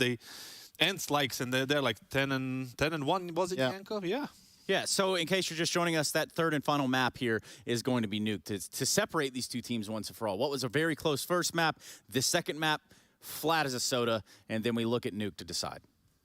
Yeah, I mean, Yanko said it, they are 10-1. They are very, very versatile on a map like Nuke. I know they have different outside strats, different upper hits, different different kind of variations of any kind of default that you would love. They beat Navi, we remember, they're one of the strongest and probably the strongest team on Nuke. So I don't really put too much stock into are they going to start on the CT or T side of this map when it comes to ENCE. They're in the driving seat of this matchup, definitely. Let's just put it this way, right? If ENCE is going to kind of take the next step, they can't lose this game. They have their strongest map against a team that should be inferior to them, and also Nuke is in the middle of the pack for Movistar. They had. What is the next step though for ENCE, in your opinion? Is it winning the title or just being a contender? No. Just they need to beat a really good team in a best of 3, right? So if they get up against Liquid or whoever on that other, or in that side, if they win this game, right? That would be enough for them for now. But they can't. It would be terrible for them to lose this game now. Yeah, for ENCE, making a top 4, top 8, is it just as quantifiable as that? It's because it's also, I think, if you do that, then you start considering everything that's happening fluky, right? Yeah. If you can't win on your best map when it's crunch time, right? That's when. How can I count on you on anything? If there is ever opportunity for them as in a form they are right now to get to the actual finals, because the upper part of the bracket, you see NIP and Liquid are playing, in the second quarter final, and if they manage to overcome Movistar Riders, they're gonna have a chance against either of these teams. We know that NIP is in we don't know what kind of lineup they're probably gonna use. Obviously, gonna use the lineup they used in the group stage, but they're probably prioritizing RMR over this, and then Liquid is not in the old Liquid, so they have a chance to reach the finals, definitely, but they need to win their own, best map here against Movistar Riders. Nuke, when we come down to it, are you looking at playmakers? Are we looking at team cohesion? What's going to be the difference maker here? The thing is, I was gonna say about Alex and his, third map performance, but I wasn't gonna let Yanko because it's his favorite player of all. It stood out, right? Every time, especially as the in-game leader, right? He really delivered in those games. I think though Mopos is a more important player on Nuke for Movistar, and for ENCE, you look at Madden, but also Diha. He has a lot of playmaking spots on this map. Diha, yes. Madden, not so much on a map like Nuke. I like watching him on Mirage, and he always delivers on a map like Nuke. I definitely want to see Diha step up. Yeah, and we're definitely going to see the conclusion of this quarterfinal coming down to the wire right about roughly 5 minutes. So if you do want to head to the fridge, probably the most ideal time to do the fridge. Go inside of it. Just sit in the fridge. No. Sit in the fridge, watch the game. And you know what? Become a cold one yourself. Don't grab a cold one. Just chill. That's all you got to do. Chill inside the fridge. Nuke going to decide the series. Ninjas in Pajamas versus Liquid thereafter. So don't move unless you are going to that fridge, and make sure you bring back enough for all of us. Or stay in the fridge. Or stay in the fridge. Whatever, dude. Bring the fridge.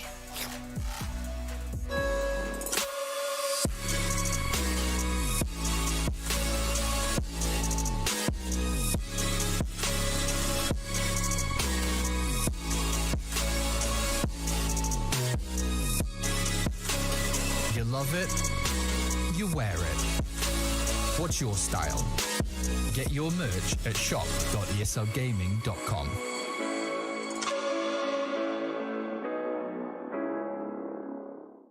Choose nades, choose a smoke, choose a flashbang.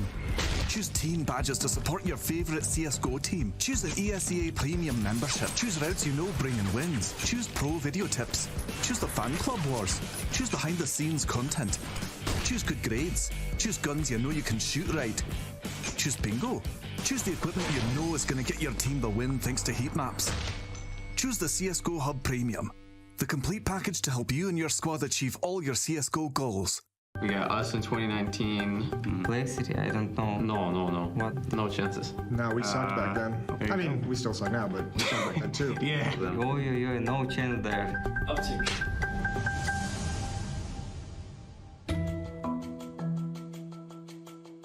We don't have to remember anything from the last 2 years. So, we're good on that one. The first one, yeah, Cloud9, Boston Major, and then we have Liquid. They won plenty. Yeah. Complexity never won one back in the day. iBuyPower through. No, we sucked back then. Okay. I mean, we still suck now, but we sucked back then too. Yeah. Well, I guess Liquid 2 times at least, right? It's 5? Yeah, 5 teams. Cloud9, Liquid twice. Is Cloud9 also twice? It could be Liquid as well, but what did they ever win when they were in that 5? Maybe I'm gonna say Complexity, I don't know. No. What? No? No chances. What about Complexity? No, I don't think they won anything. Does Renegades count as Renegades when they won I Am Shanghai? Yeah, I think they don't count. Okay. Energy.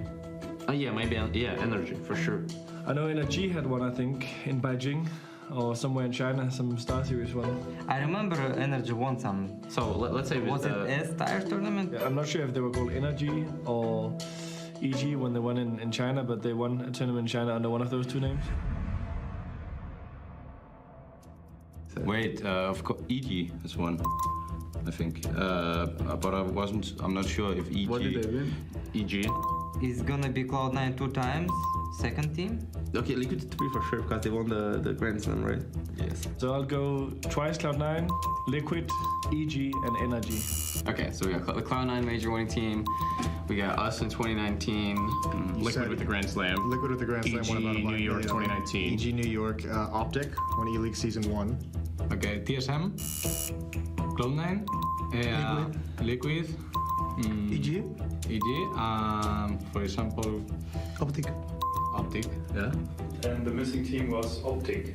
I forgot about them. No chance there. Optic. Oh yeah, they won the E-League, right? I forgot all about the Optic one. That was good. I got you. Nice clutch. But we get 4 points, right? Or how does it work? 4 points. Yeah, that's good. That's good.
Quarterfinals will be decided on Nuke, and we've got ourselves the knife for side. That is the luxury of that third map, Nuke spot. No necessarily losing out and conceding that T side. Looks like ENCE won it, so we will see Movi condemned to another T start. Chad, they just had 15 rounds of T side Vertigo and left with 2. Yeah, that's a big problem here, and one of the things that fell foul for them was the fact that the force spires kept on falling flat, right? They were investing. The break point, remember those 2-on-4s they lost to the retakes of Diha and Hades, the Polish duo, really punishing the riders. But let's see if they can change that tune going into map number 3. Hades into some dual Berettas. Spinks with a flash in his hands, and away we go. Grenade on the door initially, but here it comes. Snappy's going to have a lot to contend with here on ramp. He fires off some warning shots, but is being run down. Hot on his tail. Hot on pursuit. And Snappy does get gooshed down to 6 HP. 1x bet favor to ENCE, and perhaps this pistol will convince us further.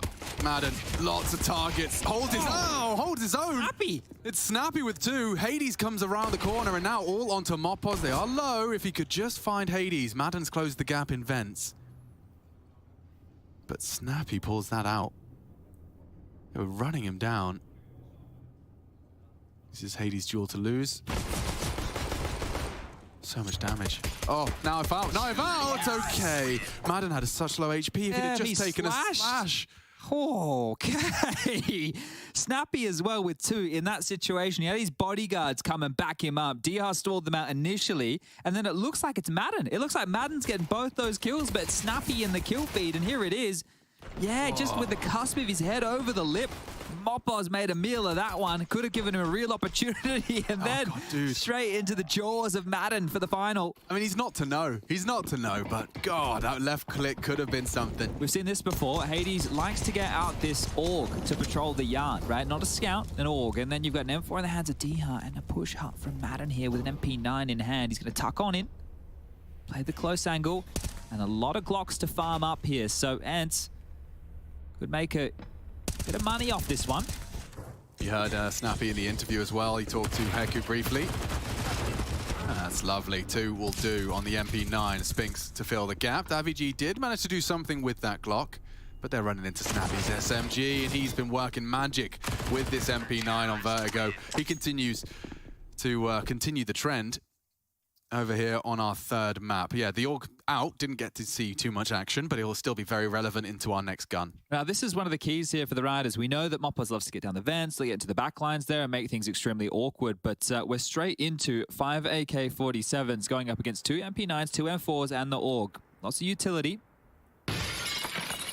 We know once we get onto that T-half, D-half can be a bit of a menace towards the yard position. Early smoke going to land front squeak door.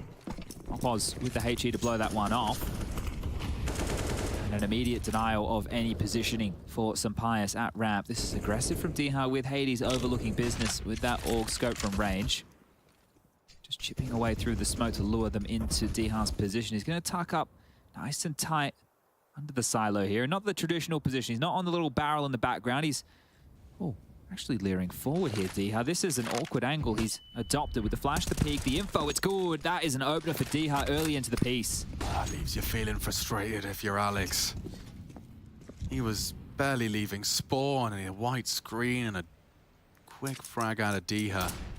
It's just crazy how quick the last map went. And if they start in a massive hole here on the T side and they couldn't get going on the T side of the last one, it's going to be very, very rough to battle back in. But that's a good response there from Deaths. Had a great Mirage. Probably one of the better Deaths performances we've seen throughout the Pro League. And no better time to turn it on than the quarters. You're in the playoffs now. It's 1-1. Diha. Nearly gets caught, still stands to keep it level. Manages to get his crosshair onto Deaths. Fake utility really drew him in there. Was not expecting the crawl yard at all. And coming through main, 30 seconds left. Down the vent, Madden goes. It's going to be on Spinks here towards the top site. Takes a look and takes a frag. Takes 2 for the price of 1. He does go down, but Sampaius booked with his knife out. And there you have a very convincing start for ENCE. That was the AKs tested. The way they manufactured that opening kill just eventually spirals. I was thinking, yeah, it's a bit awkward for Diha. This isn't a position behind the box that you're going to stand and wait, because you'd be hoping for a silo drop-off before a ramp progress. The fact Diha gets another kill here, we're just praising Deaths for the trade on back, but they're making a meal of it, and Spinks with a double up as well. Multi-kills, really forcing Riders down into the dumps here. Tech-9's 4, P251. Smoke wall deployed, and away we go. Round number 4, and Alex, he's hoping to get a bit more space this time round and looking to do exactly that. He is going to have very quick answers now. He's gone down secret. If Alex... Oh, he's not. He didn't think he'd be past the molly. Didn't think he'd be there. Alex has already got himself a huge leg up into this round. They didn't invest, but if they could just find one more. Snappy has Hades in support. Bomb and a missed shot out of the Hades orb. It's fine. Spinks has been summoned. and should be good for it. Lost in the smoke for a second, and Alex continues to make this competitive. What is going on? This one's on. Moppos is on 1 HP, so he needs to be extremely careful here. Imagine cratering on the way down. Okay, what can he do with this? Heaven wouldn't be a bad play, right? Because the AWP is towards lower. Madden is coming in on a bit of a timing here. Ooh. Alex is in the blind spot right now. Alex He's prepared. Gotta have this. Gotta have this. Madden better. On the sweep. You just see the goosh there, the no-head armor. Didn't have a chance. Screen just jumping, and the Moppos 1 HP clutch would be something spectacular. He's on hot pursuit here. He's just looked away. Oh my god. Should have this with the pistol, and does. Headshot for style points, I suppose. Trying to throw that M4 back, and Madden couldn't get there in time to pick it up. So they will have to reinvest right there. Madden can hold on to this MP9 if he would like. But now Sampires can get out his AWP on the other side of things. And you can see here that Molotov, it lands top secret. I think the scale of the progression that Alex had gone for was quicker than Dihar was ready for.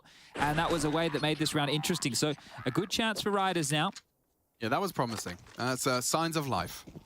You can see ENCE love and life in the fan cam section, as well as in the server.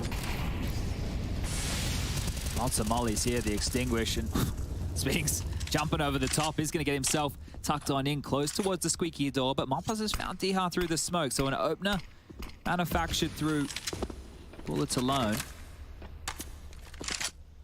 And now all 5 pivoting back towards Yard here, so first smoke to progress to the red box. At least they're going to get this room. I suppose they could throw the remainder on the fly here.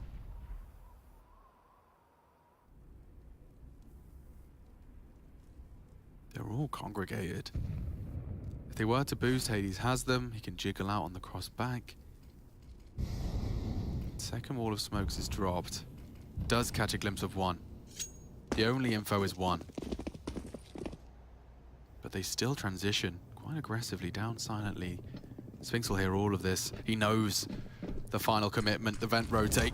On lock, he actually catches it, bounces off his head, and they don't even know. Sampires did not hear that.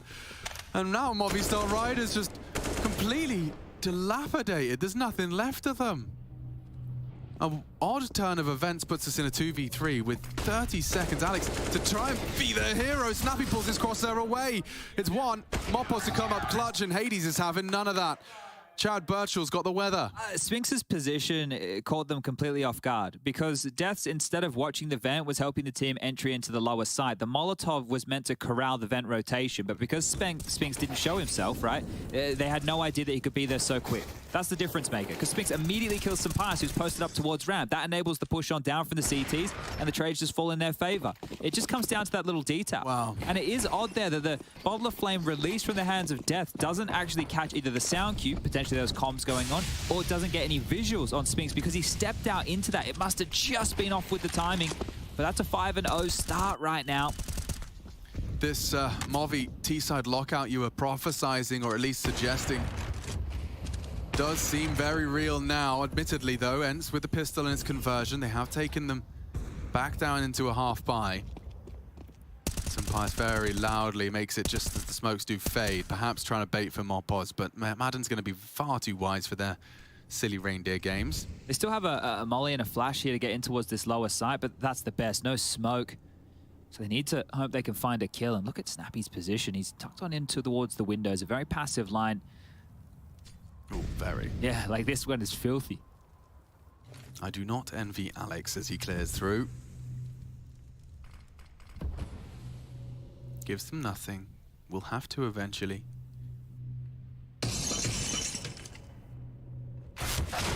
Oh, great catch. David G punishes Snappy, lingering and overthinking, and now with this half buy, they have the sight Chad. Sampires has found Madden in the vents. This is it. That's the frag. He's just shy of the hip.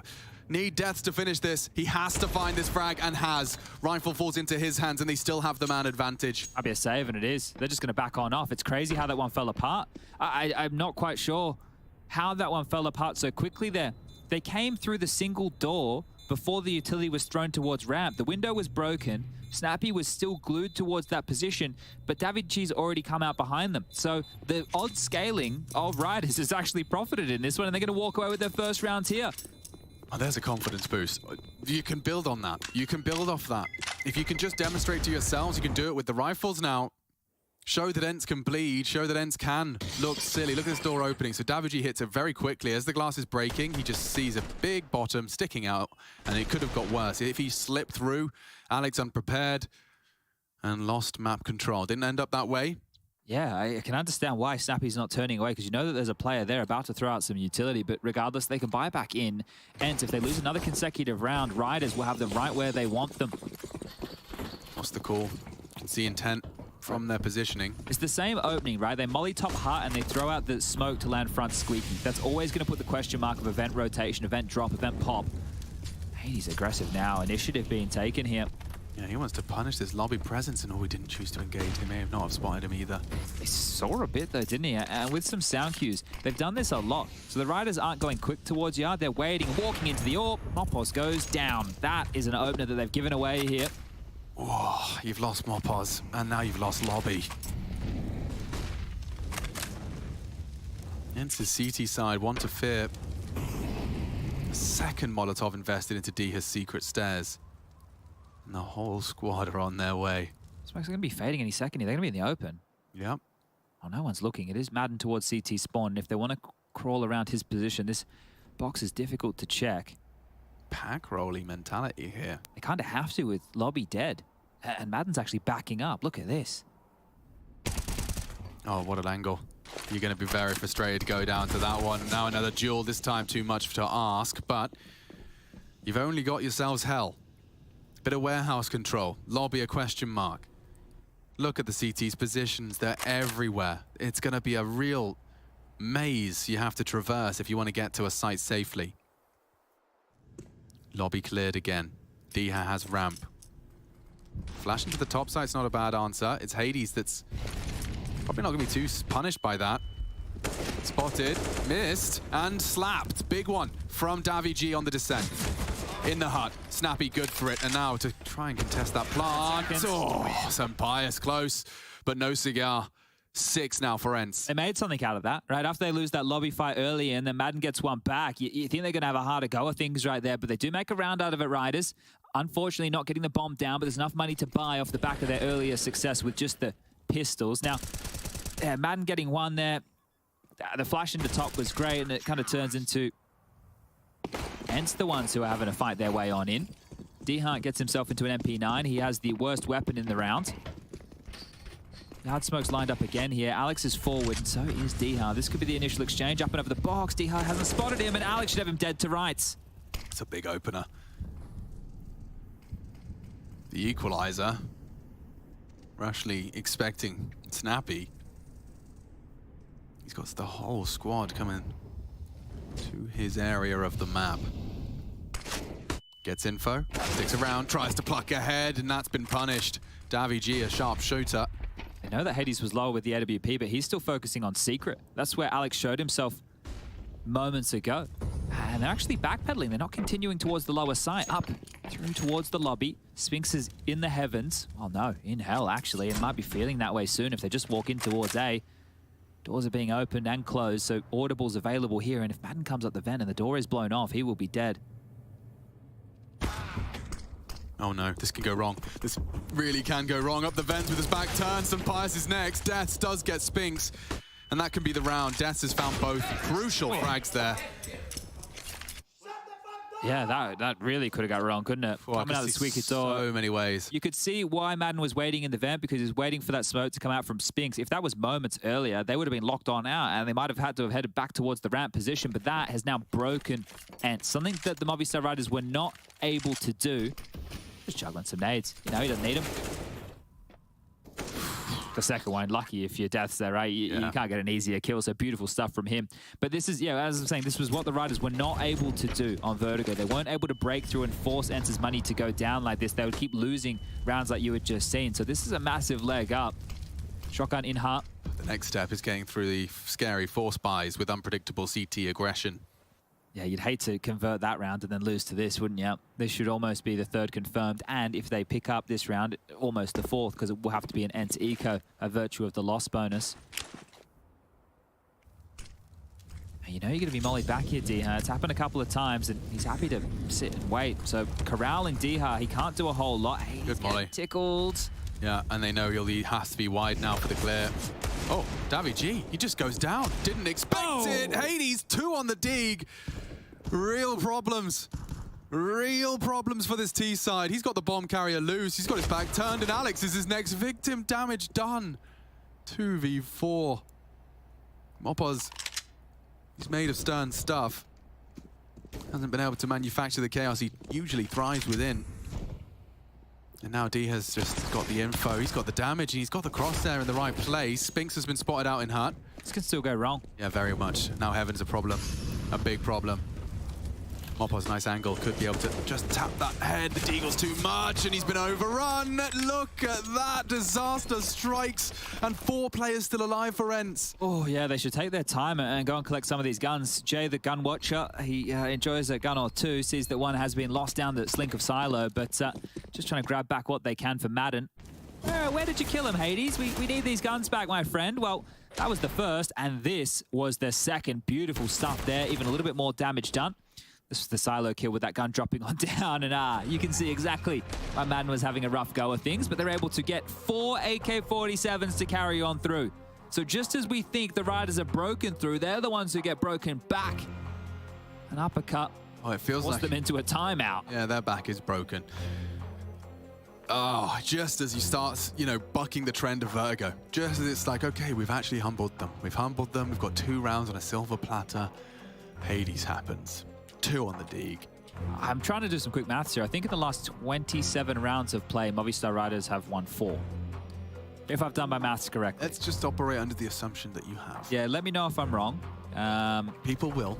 Yeah, I tried to do some quick maths here, but not known for the numbers.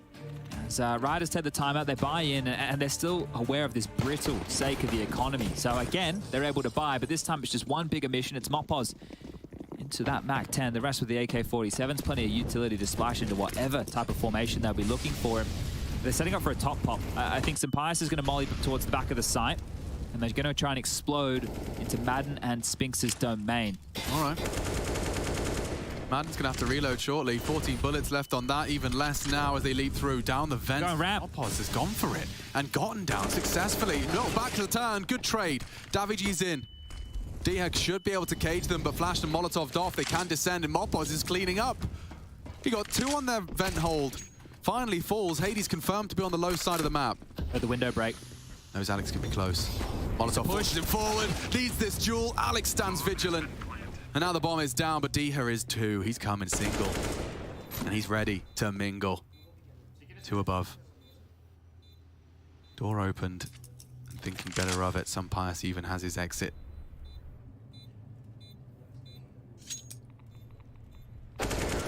Lovely. Could not ask for more for Movi. Yikes. Well, they're going to be back down to what might be another ENCE force by here. This would be a good time for ENCE to take a timeout, just to have the discussion. And I'm not quite sure why they've both rotated down vent. I suppose they're unaware that Mopoz has taken this space. This would be the only reason you'd rotate 2 players vent like that. They must not know that he made it down. I thought that there was enough tells there that that was possible. It wasn't immediately out the gates, but by getting so much space, he cuts off the rotation. And there he is, Smooya, the man himself. Co-streaming this one, and you know how you can join on iem.gg/fancam, but back underway we go. Spinks is burnt on down to 50. 2 M4s in play here. They've done it once, can they do it again here, ENCE? Can they hold the wolf at the door? Oh, it looks like they may. Davi G silenced, just a well-placed crosshair through the smokes. Diha is a demon on yard, and he's going to make it clear. Oh my God, it could have been 3. 2.5 though from the pole, and here's number 2. Back is turned. Alex is just taking some serious assumptions, and this falls flat. Yeah, they put both of the rifles in yard, and you can see exactly why here. There's been so many smoke walls from Riders, right? It's been a consistent theme. The round that worked for them was a top pop with misdirection, heading towards Snappy's domain of ramp, but now it's down to Sampias and Mopoz to make this one a meal. Just not expecting them both. The position of Mopoz is tidy, right? If somebody wants to rotate back up ramp or from hell in towards ramp, Mopoz could punish them, but the fact it's only 2 of them, they don't have a lot of pieces to pull them around. Hades starting to sniff him out now. Up the ladder silently. If Sampias opens the door, it could turn the backs and allow Mopoz to come on down. We're running out of time. Oh, missed opportunity. Molly will force the fight, though. Here comes Mopos. Snappy should burn. Doesn't burn. No spread, no punish. Robbed of that one. And Snappy gets the frag as well. Immortal Snappy, and 1 HP for Mopos. Quite the contrary for him as he gets run down. 8 secure and a 1 defense. Nice upgrade for Snappy, but it does feel like nothing is going right for the Riders. Yeah, it's likely they go again, right? They can afford Mopos one more time, can get himself into something a little bit lighter and try and find that space. But this is the thing. The consecutive rounds are essential. We have ping pong. We have had a rally of back and forth rounds here since round number 5. It has just gone back and forth up until this point to get us to an 8-3 scoreline. And if it continues like this, it could actually be a pretty respectable half for the Riders. They might walk away with 5. That's a big if. Not going to be throwing resources to yard this time. I don't know if they're going to rotate down the vent again either, right? If you're aware that you guys get mincemeated by that MAC-10 previously, you might want to avoid that point of rotation. This time it's a Deagle for Deaths and a Galil for Sampaius. That MAC-10 out again. It's that glass cannon MAC-10, our favorite. The Mopos special. It is the Mopos special. If they do a top exec again here, right, they might follow through this time. Because last time they did it and went ramp. This time they could follow through and try and put pressure on towards the A site. Spinks is here. Yeah, no. Molotov's not going to do much. Madden exchanges it with a smoke, but here comes a commit. Bodies are converging onto the site. Spinks so blind, but still sticking around on the vent. Need him now. He could get 2. Death silenced. Madden's still on that CT vent. Backs are turned. Bodies are dropping. Dihas just hiding in the smoke, and now on the reload, Sampaius is next. Hades misses it. Not for long. And Alex is completely disconnected from the pack. Finds himself in yard, but his team have left the round 12, looking imminent for a 9th for ENCE. Oh, pick of the line as well. Snappy doesn't miss those. Big shot from him. 14 kills for Snappy, leading the server right here. The in-game leader showing up in a massive way. Running away with his half now are ENCE, and it will have to be an eco or a half-buy scenario coming out of the Riders. They're actually going to start investing lightly again. Tech-9s, MAC-10s, some util. See if they can have that pace to manufacture themselves a way on into this round. But finally, that spree of back and forth has been broken. Same util being dropped. Mopos smoking in front of Squeaky. Going ramp. Snappy, you got another chance at this. It's his favorite. They're running straight into his spray. There's more to come. Snappy just ending the round right here and now. 4 kills on the spray, and the round again is over in the first 10 seconds. Mopos wants to change the dialogue, but that is all Snappy, and it continues to be. He'll take it, the full ace, as he shuts down Movistar Riders and takes a leap towards the semi-finals. This is the thing, when Snappy decides he wants to have a game like this, you got to try and bully him, try and punish the in-game leader over towards ramp. Look at that, you got stopped. No way through that smoke, absolutely denied, and the old boy with a smile on his face, the coach of Movistar Riders, Blade, has called the second timeout. And some players maybe don't know how to manage their money.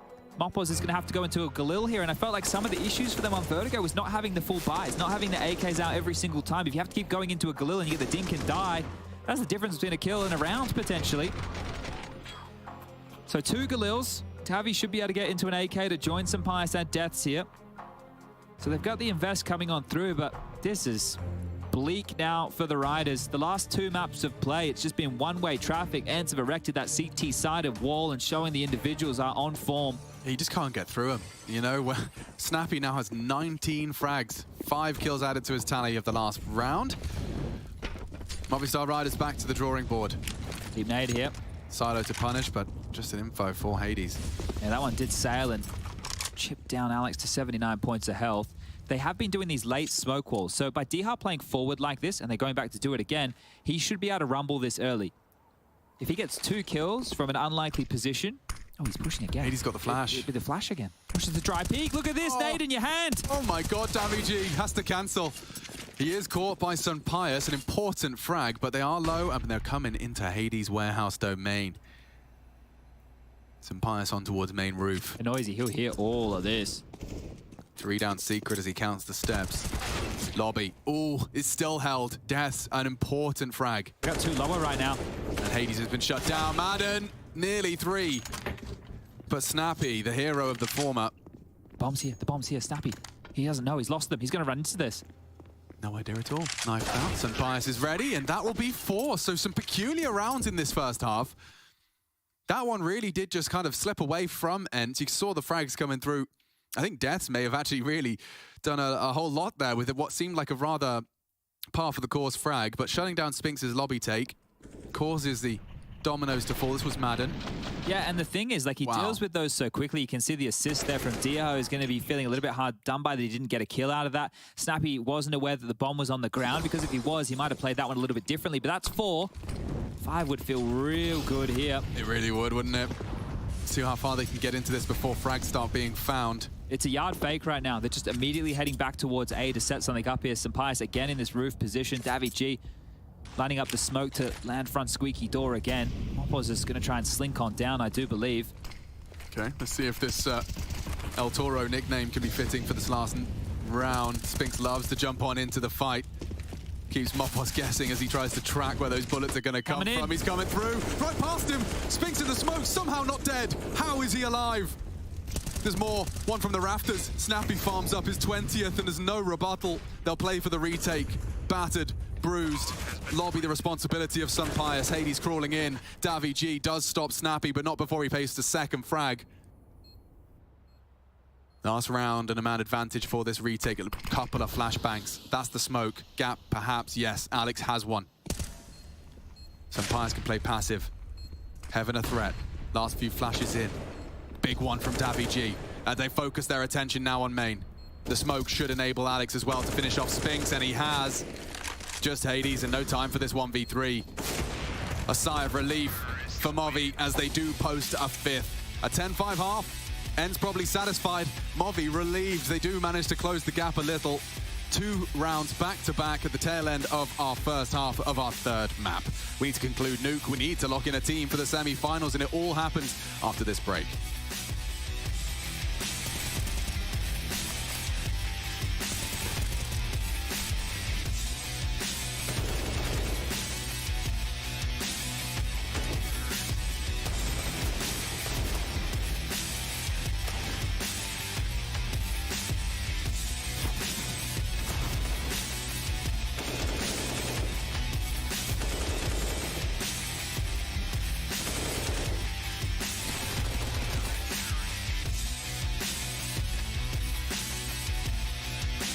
Pushing radio. If you go into door, one under heaven. He might go up heaven. I'm radio. Get up heaven. Get up heaven. one main, one heaven. Heaven, heaven, heaven, heaven. Heaven and main. Heaven and main. Pushing heaven now. Out heaven 1. Side 1. Under heaven. Main dead. Bomb is late. Bomb heaven now. Bomb heaven. Default dead. Heaven. Not out. I'm running. Good info plays, good communication. It could have been much clearer, but it was good. Pavel, I can give you.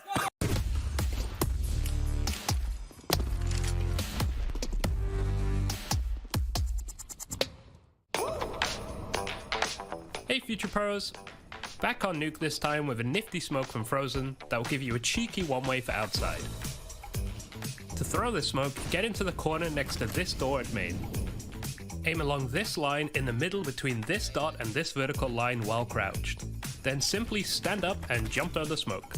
It takes a little while for the smoke to land, so don't expect it to be there before an outside rush could come in. But it's good to stall out the T's and gain some extra control. If anyone is foolish enough to walk by, they are easy pickings. There is another way to throw the smoke, maybe a lesson for another time.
We're still looking to find answers as to who will take this series. The best of three goes all the way. ENCE and Movistar Riders.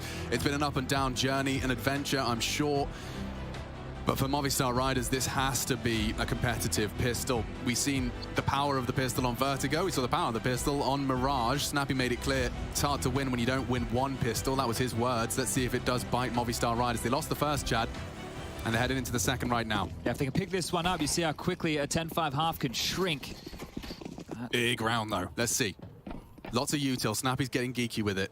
Yeah, they have a smoke. HE, 3 flashes and a molly to make this one work, and not a fast-paced maneuver. The 1x bet odds are favoring ENCE here. Heart molly being lined on up. Deployed, and Davy G to be tested on ramp. Davy G. He hears them. Instantly dropped. Immediately gives them the space. Coming fast. Charging in. Bit of a repeat of the previous pistol. Can they handle it in the same way? Not as much bloodshed initially. Doors are open. Bomb is down. Moppers has the smoke kit. Protect the VIP and knock the head off of Diha. Big scalp to take, more required. Madden in the close corner. Has Spinks for the backstab. Doors are closed, isolating the duel, and they're stubborn with it. 3 on 3. Moppos did go down. The kit is on the floor. And more bodies to come soon. Madden finds the head of death. Needed to see a trade out of Alex, and they have no bullets, but he hasn't got the frag. Finish the job, he gets time for the fresh clip. Oh no, falling apart at the seams for the Movistar Riders and not clearing their corners. Snappy happy to post a 22nd. I like that you point that out there, that Moppers has gone down with the kit. That was as he was trying to rotate. Hades actually picked that one up. So the smoke and the kit dropped on the upper side. There was no way for them to go back and get that. They just didn't have that chance to do it. And they stall them out here perfectly. They don't overrun the issue here, and they get control of their stairwell. It's a key piece of real estate to have, and they don't push too far forward, especially after that D-hard death. So massive, both pistols for ENCE now as they look to close this one out in style. A buyback in from Riders could be their demise. They forced a scout for Sampaias, 3 Deagles, an MP9, and Alex getting tricky with it. Across towards Secret he goes. D-hard is an absolute menace towards this yard position. There is a gift in the form of info. Alex will eventually be able to announce that there is no one down Secret off the back of these smokes. But it's a question of how the other pieces move and maneuver. With that in mind, Alex burnt out. It's not spreading. This is fine. He's very fortunate to be alive. That molly was designed for him. That info now goes even further in the direction of Riders. Not only do they know nobody's down, they know that that Molotov, it gives them more information that a player thinks it is clear, right? So this is fantastic work. They have to build upon it. Moppos already scathed. Needs to find cover. Util's been dropped. Bodies are encroaching on the site. Tries to draw fire. Good shots. Real good shot out of Dest. Cannot build upon it. They are into the site now. Not the retake package you'd like. MP9, MAC-10, a tanked up scout player. They're planting for him. Nice flash. This needs to be a frag. Davy G does not deliver. And now, again, the bomb can go down, but a whole lot less threatening without the flash and the push. I want to be a save here. Sampaias already backing off. Alex the same, and that was so close. The back and forth nature of that one right there. Snappy saves him. He's having a game. He's having one of those Snappy classics. 24 kills now. Wow. I mean, you know, with Snappy, it is where he is one of those leaders where it's all or nothing. You know, he'll definitely be middle of the pack sometimes, but he started this game with a bit of a screamer and ends this series with a 24-8 haul. Even think about Vertigo. Just he was standing and aim mapping them. He was just taking fights. I checked his ADR for just the CT side. 130 ADR on that CT side. That's a kill and a half. It was a menace, and I think in probably 50% of the rounds, he had an MP9. Yeah. So just a force here within this quarterfinal. And the semi-final that they'll be setting themselves up for will be the winner of tonight's game, Liquid versus NIP, your 7 p.m. fixture for ESL Pro League Season 15. But a great one there, and that Snappy kill that bailed them out. That was the kill of the round, and we might get this again. Here he is, the jumping MAC-10. Yeah, using its mobility, and here comes the flash. Snappy's blind, and he's jumping around and gets his vision back in time. Okay, beautiful stuff from Snappy there, as the Riders did save a scout at least, a Deagle as well, and Alex was able to pick up a MAC-10, so it's something to work with here. Certainly not nothing, but how far will something get you? He has already across. Down he goes. Alex is accounting for him again here. He's rotated lower. He's got a buddy in the form of Davy G, and Spinks has already taken down Moppos, so any excitement you might be having for this one quickly being drained from the bank balance and deaths. Oh, another opportunity goes awry.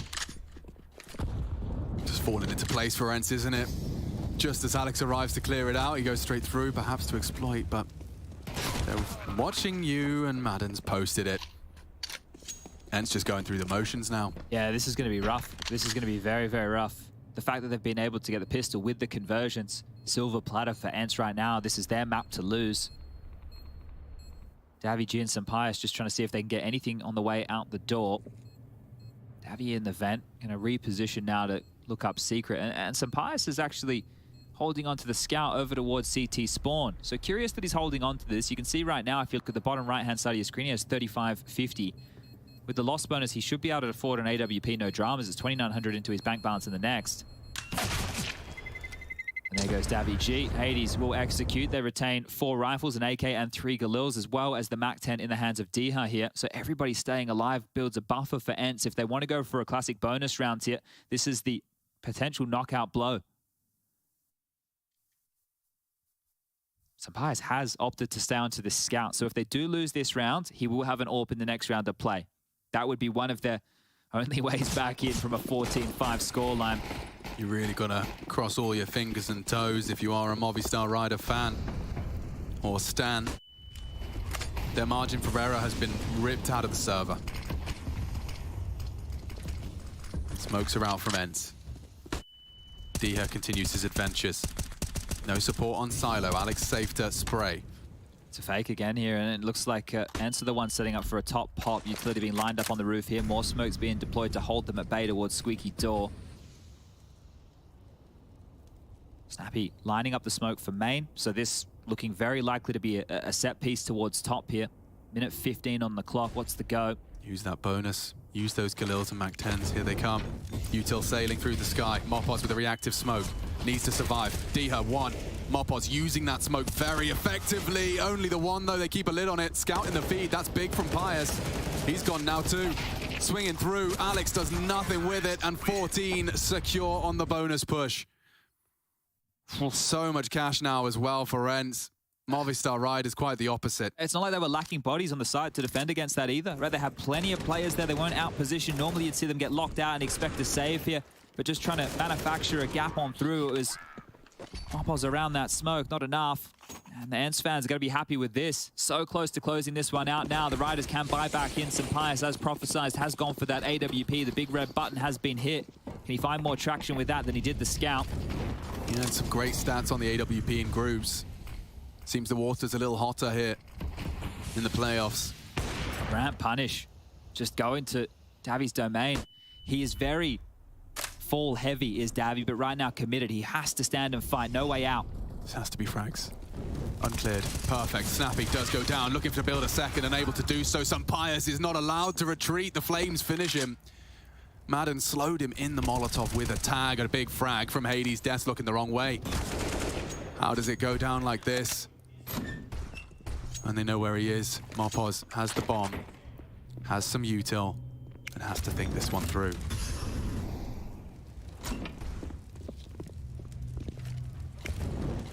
They know where he is, or at least a good idea as to where he may have disappeared to. This is a quick pivot. For around the world. They are planting for single.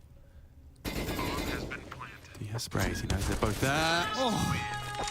15 secure, 10 series points for the semi-finals. ENCE have got this one on lock. They just read Mopos like a book. They were very prepared for that little maneuver right there, trying to go around the world. We know Mopos is a tricky type of player, right? Loves the misdirection, loves to play those cheeky games. With a great one there from Diha to deny any of rotations and closes things down, even bullets into the corpse for good measure. And the yells continue from Madden as they can smell it. The semi-final waits. Turning this Spanish side of the stage into somewhat of a library. Loud and indeed proud. ENCE got 10 opportunities and they want to finish it right here, right now. Alex up against Diha, lands a dink and thinks better of a commitment. They're going ramp again. Avi G, all to play for here. Things will clear him. Oh, and it's as easy as that. Doesn't even pull the trigger. Straight towards B as well. So much utility. Smoke the doors. Molly, get it all in. This round should be done. Last legs then for Movistar Riders. Undefeated in qualification, but here in the quarters, they need someone to step up. Mopos, no armor, sprayed down. Just Sampaius and Deaths, and ENCE They got this one on lock. 26 frags at the top of the scoreboard. Leading by example is Snappy, and it's done. 21 rounds is all it takes. ENCE sail to the semi-final, and they'll be playing the winner of NIP Liquid. Who doesn't love a little bit of NIP Liquid in their life? That's coming up next. And that's where Movistar Riders' journey ends.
Shiro and Hobbit. They're really passive players, so they know what to do. Yeah, it would be easy for them, no problem. I guess Shiro and Hobbit would win the wingman just because they're in good shape right now, and I think maybe the team form translates into wingman as well. So hopefully it does, and I don't know. I guess yeah, they can win.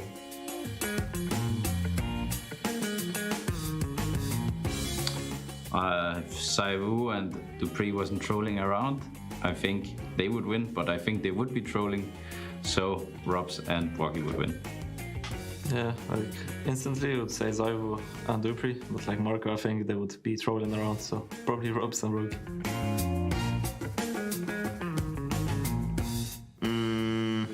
Good question. Because wingman is random. I don't know, simple and bit, I guess. I don't know why, but I'll just go with those guys. My initial thought is that I think wingman is a lot more about the rifles than AWP, so I think Nico and yeah, Monesi maybe, because Nico is such a good rifler. But I don't know.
ENCE taking a W means they move up into the semi-finals. They're going to have that or of Liquid or the Ninjas in pajamas, no matter how you spin it. But first and foremost, let's get down to what is the DHL MVP, guys.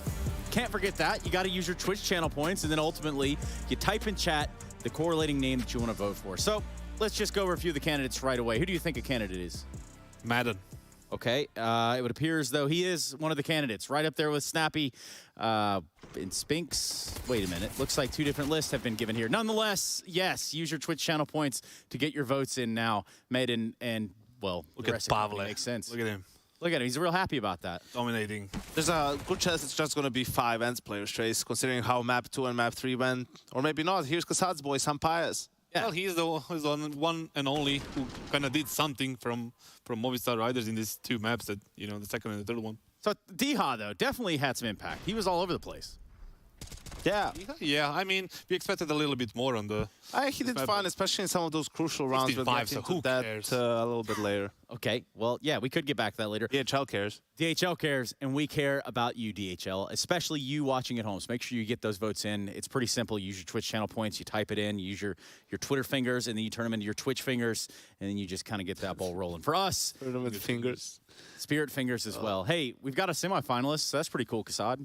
Yeah, definitely. I mean, 32-7 in the last 2 maps. That's the score. You know, I don't know what happened to the T side of Movistar Riders there, but obviously, you know, we had super good individual performance for ENCE players throughout, like ever since that Mirage screw up happened, you know, on the 14-14 and 15-14 round. It looks like they got their things together and they composed, and, you know, they showed up a good performance. They woke up. Yeah. They lost both pistols again, Trace, but they still had their chances. Give me the rounds. Yeah, let's do it. Let's talk about winning scenarios you shouldn't with low buys. So it is more difficult without the pistols, of course, or, you know, winning force buys and whatnot, but Movistar Riders still managed to find a way into it. Now, this is a round number 9, right? Hades they had a bunch of Deagles, SMGs, Mag 7s, but you can see they're trying to take yard. It's a bit disjointed, right? The spacing isn't there. They get to isolate him. I don't know how Madden wins this duel. That's just waiting for him, right? And the round falls apart in the end for Movistar Riders. Somehow, they win the next round in a full buy, and then again they're in a position where they can just completely reset ENCE, force them to play with USPs, right? Diha, I think, had the sole M4 in this round, gets a kill through the smoke, right? Continues with his aggressive plays here, gets more information, an extra kill, and again puts Movistar in a really difficult spot. Him and Hades were, you know, having sort of a buddy system in both of these rounds on the yard. I mean, that very first round that we saw when Hades got the first 2 kills with the Deagle, that was something like, it wasn't like they were not on the same team speaks or you know, usually when you try to take leather base or like lockers, what you would call it, you smoke lockers. Obviously you use the buddy system, or 3 players going through the warehouse. One is covering from silo into the secret area, and the 5th one is either lobby or watching main, right? And that's how you take leather base, and then you make the call. They were just running around. You have to be, you know, you have to run there, obviously, so you give up sound cues. So even if it's 1 player on yard, he's going to get 1 kill for sure, and that's why the second guy is there to Even play. if you trade them, it's a 4v4, they need to stretch, and then you have the advantage overall, especially if you have guns that they don't. You created space. You created a gap somewhere across. You may say it like that. Yeah, I may, and I did. And what would Maiden say under these situations? Let's find out. Hey everybody, I'm here with Martin from ENCE. And Martin, congratulations, another win in your pocket. I mean, it's pretty impressive considering how this whole thing started. 30 rounds on map 1, on your map pick, on Mirage. But then afterwards, I mean, on Vertigo and the last map, like, you had no problems at all. Was there something that Snappy actually said, like, after the loss that kind of like maybe motivated the team? I think he said between the maps, between first and second map, he said we should less respect them. We should play like more ballsy, how to say it. And it worked out. Like Vertigo, we have been pracking lately pretty good. We changed some positions. I started playing rotation and he started playing gap, which works pretty good for us. So we just wrecked them on Vertigo, I would say. And then third map, we knew if it comes to third map nuke, it's our best map. So we definitely were confident there. Yeah, you definitely managed to show some confidence. The thing is, like, you actually managed to survive the group of death, and then like Fnatic, and now like also Movistar Riders, a team that, like, you know, had like 5 wins, 0 losses. Now, unfortunately for them, they are defeated. But it means that tomorrow you are going to play either against Liquid or NIP. Which of those 2 teams do you think you're going to play? I think we're playing in 2 days. I'm not sure, but yeah, I would like to play Liquid more, but I don't care, to be honest. Like, we will prepare like we prepared for every match till now. Like, we're just gonna do anti-strat on every opponent. So, but I would like to play against Liquid more. Is it like because of something personal or because of their play style? I think